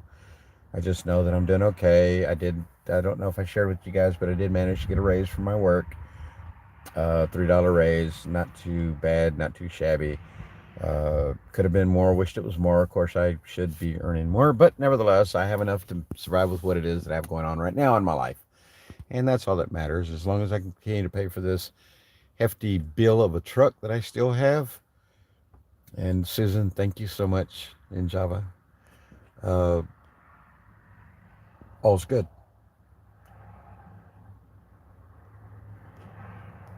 Sheeple screamed at us if we didn't diaper from. I know. They're still in comfy fear. Hello everyone, my name is Ahmed. I'm from Chechen Republic. I'm 22 years old. The reason I watch this live is to improve my English speaking skills. Well, Ahmed, thank you for being here. From the Chechen Republic, is that close to... I'm only asking the question because I don't know. I think I know where the Chechen Republic is, but I'm not 100% sure. Is that near Czechoslovakia, in that area? I do understand it is near, or it is within the quote unquote what would have been the USSR back in the day. Mind you, I'm an older guy, so forgive me if I say things that might offend you, seeing as how I am, 35 years older than you. But thank you for being here. Nevertheless, I hope that you enjoy some of what it is that you hear coming through the chat and what it is that I'm speaking on. But thank you for being here. She is doing things. Yes, God is always doing things. Hasn't been a year yet. Her daughter was really taking it hard. Her dad's getting her mouth. Oh my gosh, that's horrible, Dara. Anybody that feels like it, please pray for this young lady that has lost her mom over the jab, apparently. Thank you, Belly Love. Thank you. Trump is supposed to be in Ohio on Wednesday. We were hoping to catch the motorcade. Wow. You're saying that out loud. You just made my head real. Mags. Faith, you just made my head real. Oh, I hadn't thought about it that way. Thank you. Peace, brother. Thank you. Peace to you as well. Me too. I like smart people. You're correct. They have been spreading and adding these things to our posts. They all do. Food, water, air, even pet food. Yes. Thank you, dear lives. And medicines, always, guys, you always have to think about those things. bottled water, drinks, everything, everything, everything. Hi, Harper Bear, how you doing? Thank you guys for being here, Dara. It's a pleasure that I was able to stream with you guys. You guys made me feel so much better today. I thank you all. Shortly, we'll be cooking some steaks on the grill. I don't know what time it is right at the moment. Anybody? 4:30 my time. Thank you guys for being here. I'm gonna have to do that, Dara. Daralice, I'm gonna have to do that. You know, I have Daralice Dunham. I'm not trying to take anything away from it, but I have this friend uh, from high school. We were in school together, minimum the last 4 years of high school. I think it began somewhere down in junior high, seventh, eighth grade maybe. And her name was Dara Quigley. Uh, Funnier yet, later in life, well, becoming a freshman and or sophomore in high school, we lived in this little bitty town right down the road from the high school, and Dara lived 3 or 4 houses down from where we lived, and we never, ever, ever communicated, spoke to each other much more than hi, how you doing, kind of thing. Maybe shared a little bit of information in class over our studies, maybe something like that. But we never really had any type of relationship or anything going on as friends or anything. And I went to my 30, yes, I'm speaking my age now. Went to my 35-year reunion 5 years ago, 2018. She just contacted me the other day and she says, "You do realize it's our 40th year this year, right?" I'm like, whoa, wait a minute. Where did the past 5 years go? My goodness, I just had my 35-year reunion. Now we're having our 40-year this year. Well, she invited me to come out to go to the reunion. It's in Utah. If I choose to go, which more than likely I will, depending upon how the ignorance of flying is at that point. Because I would have to fly. It's a 2.5 day trip. Otherwise, I'm not going to make 2.5 day trip in my truck. That's for sure. I can't make it over there and make it back and go back to work. We'll just put it that way. So she invited me to come out. I said, more than likely,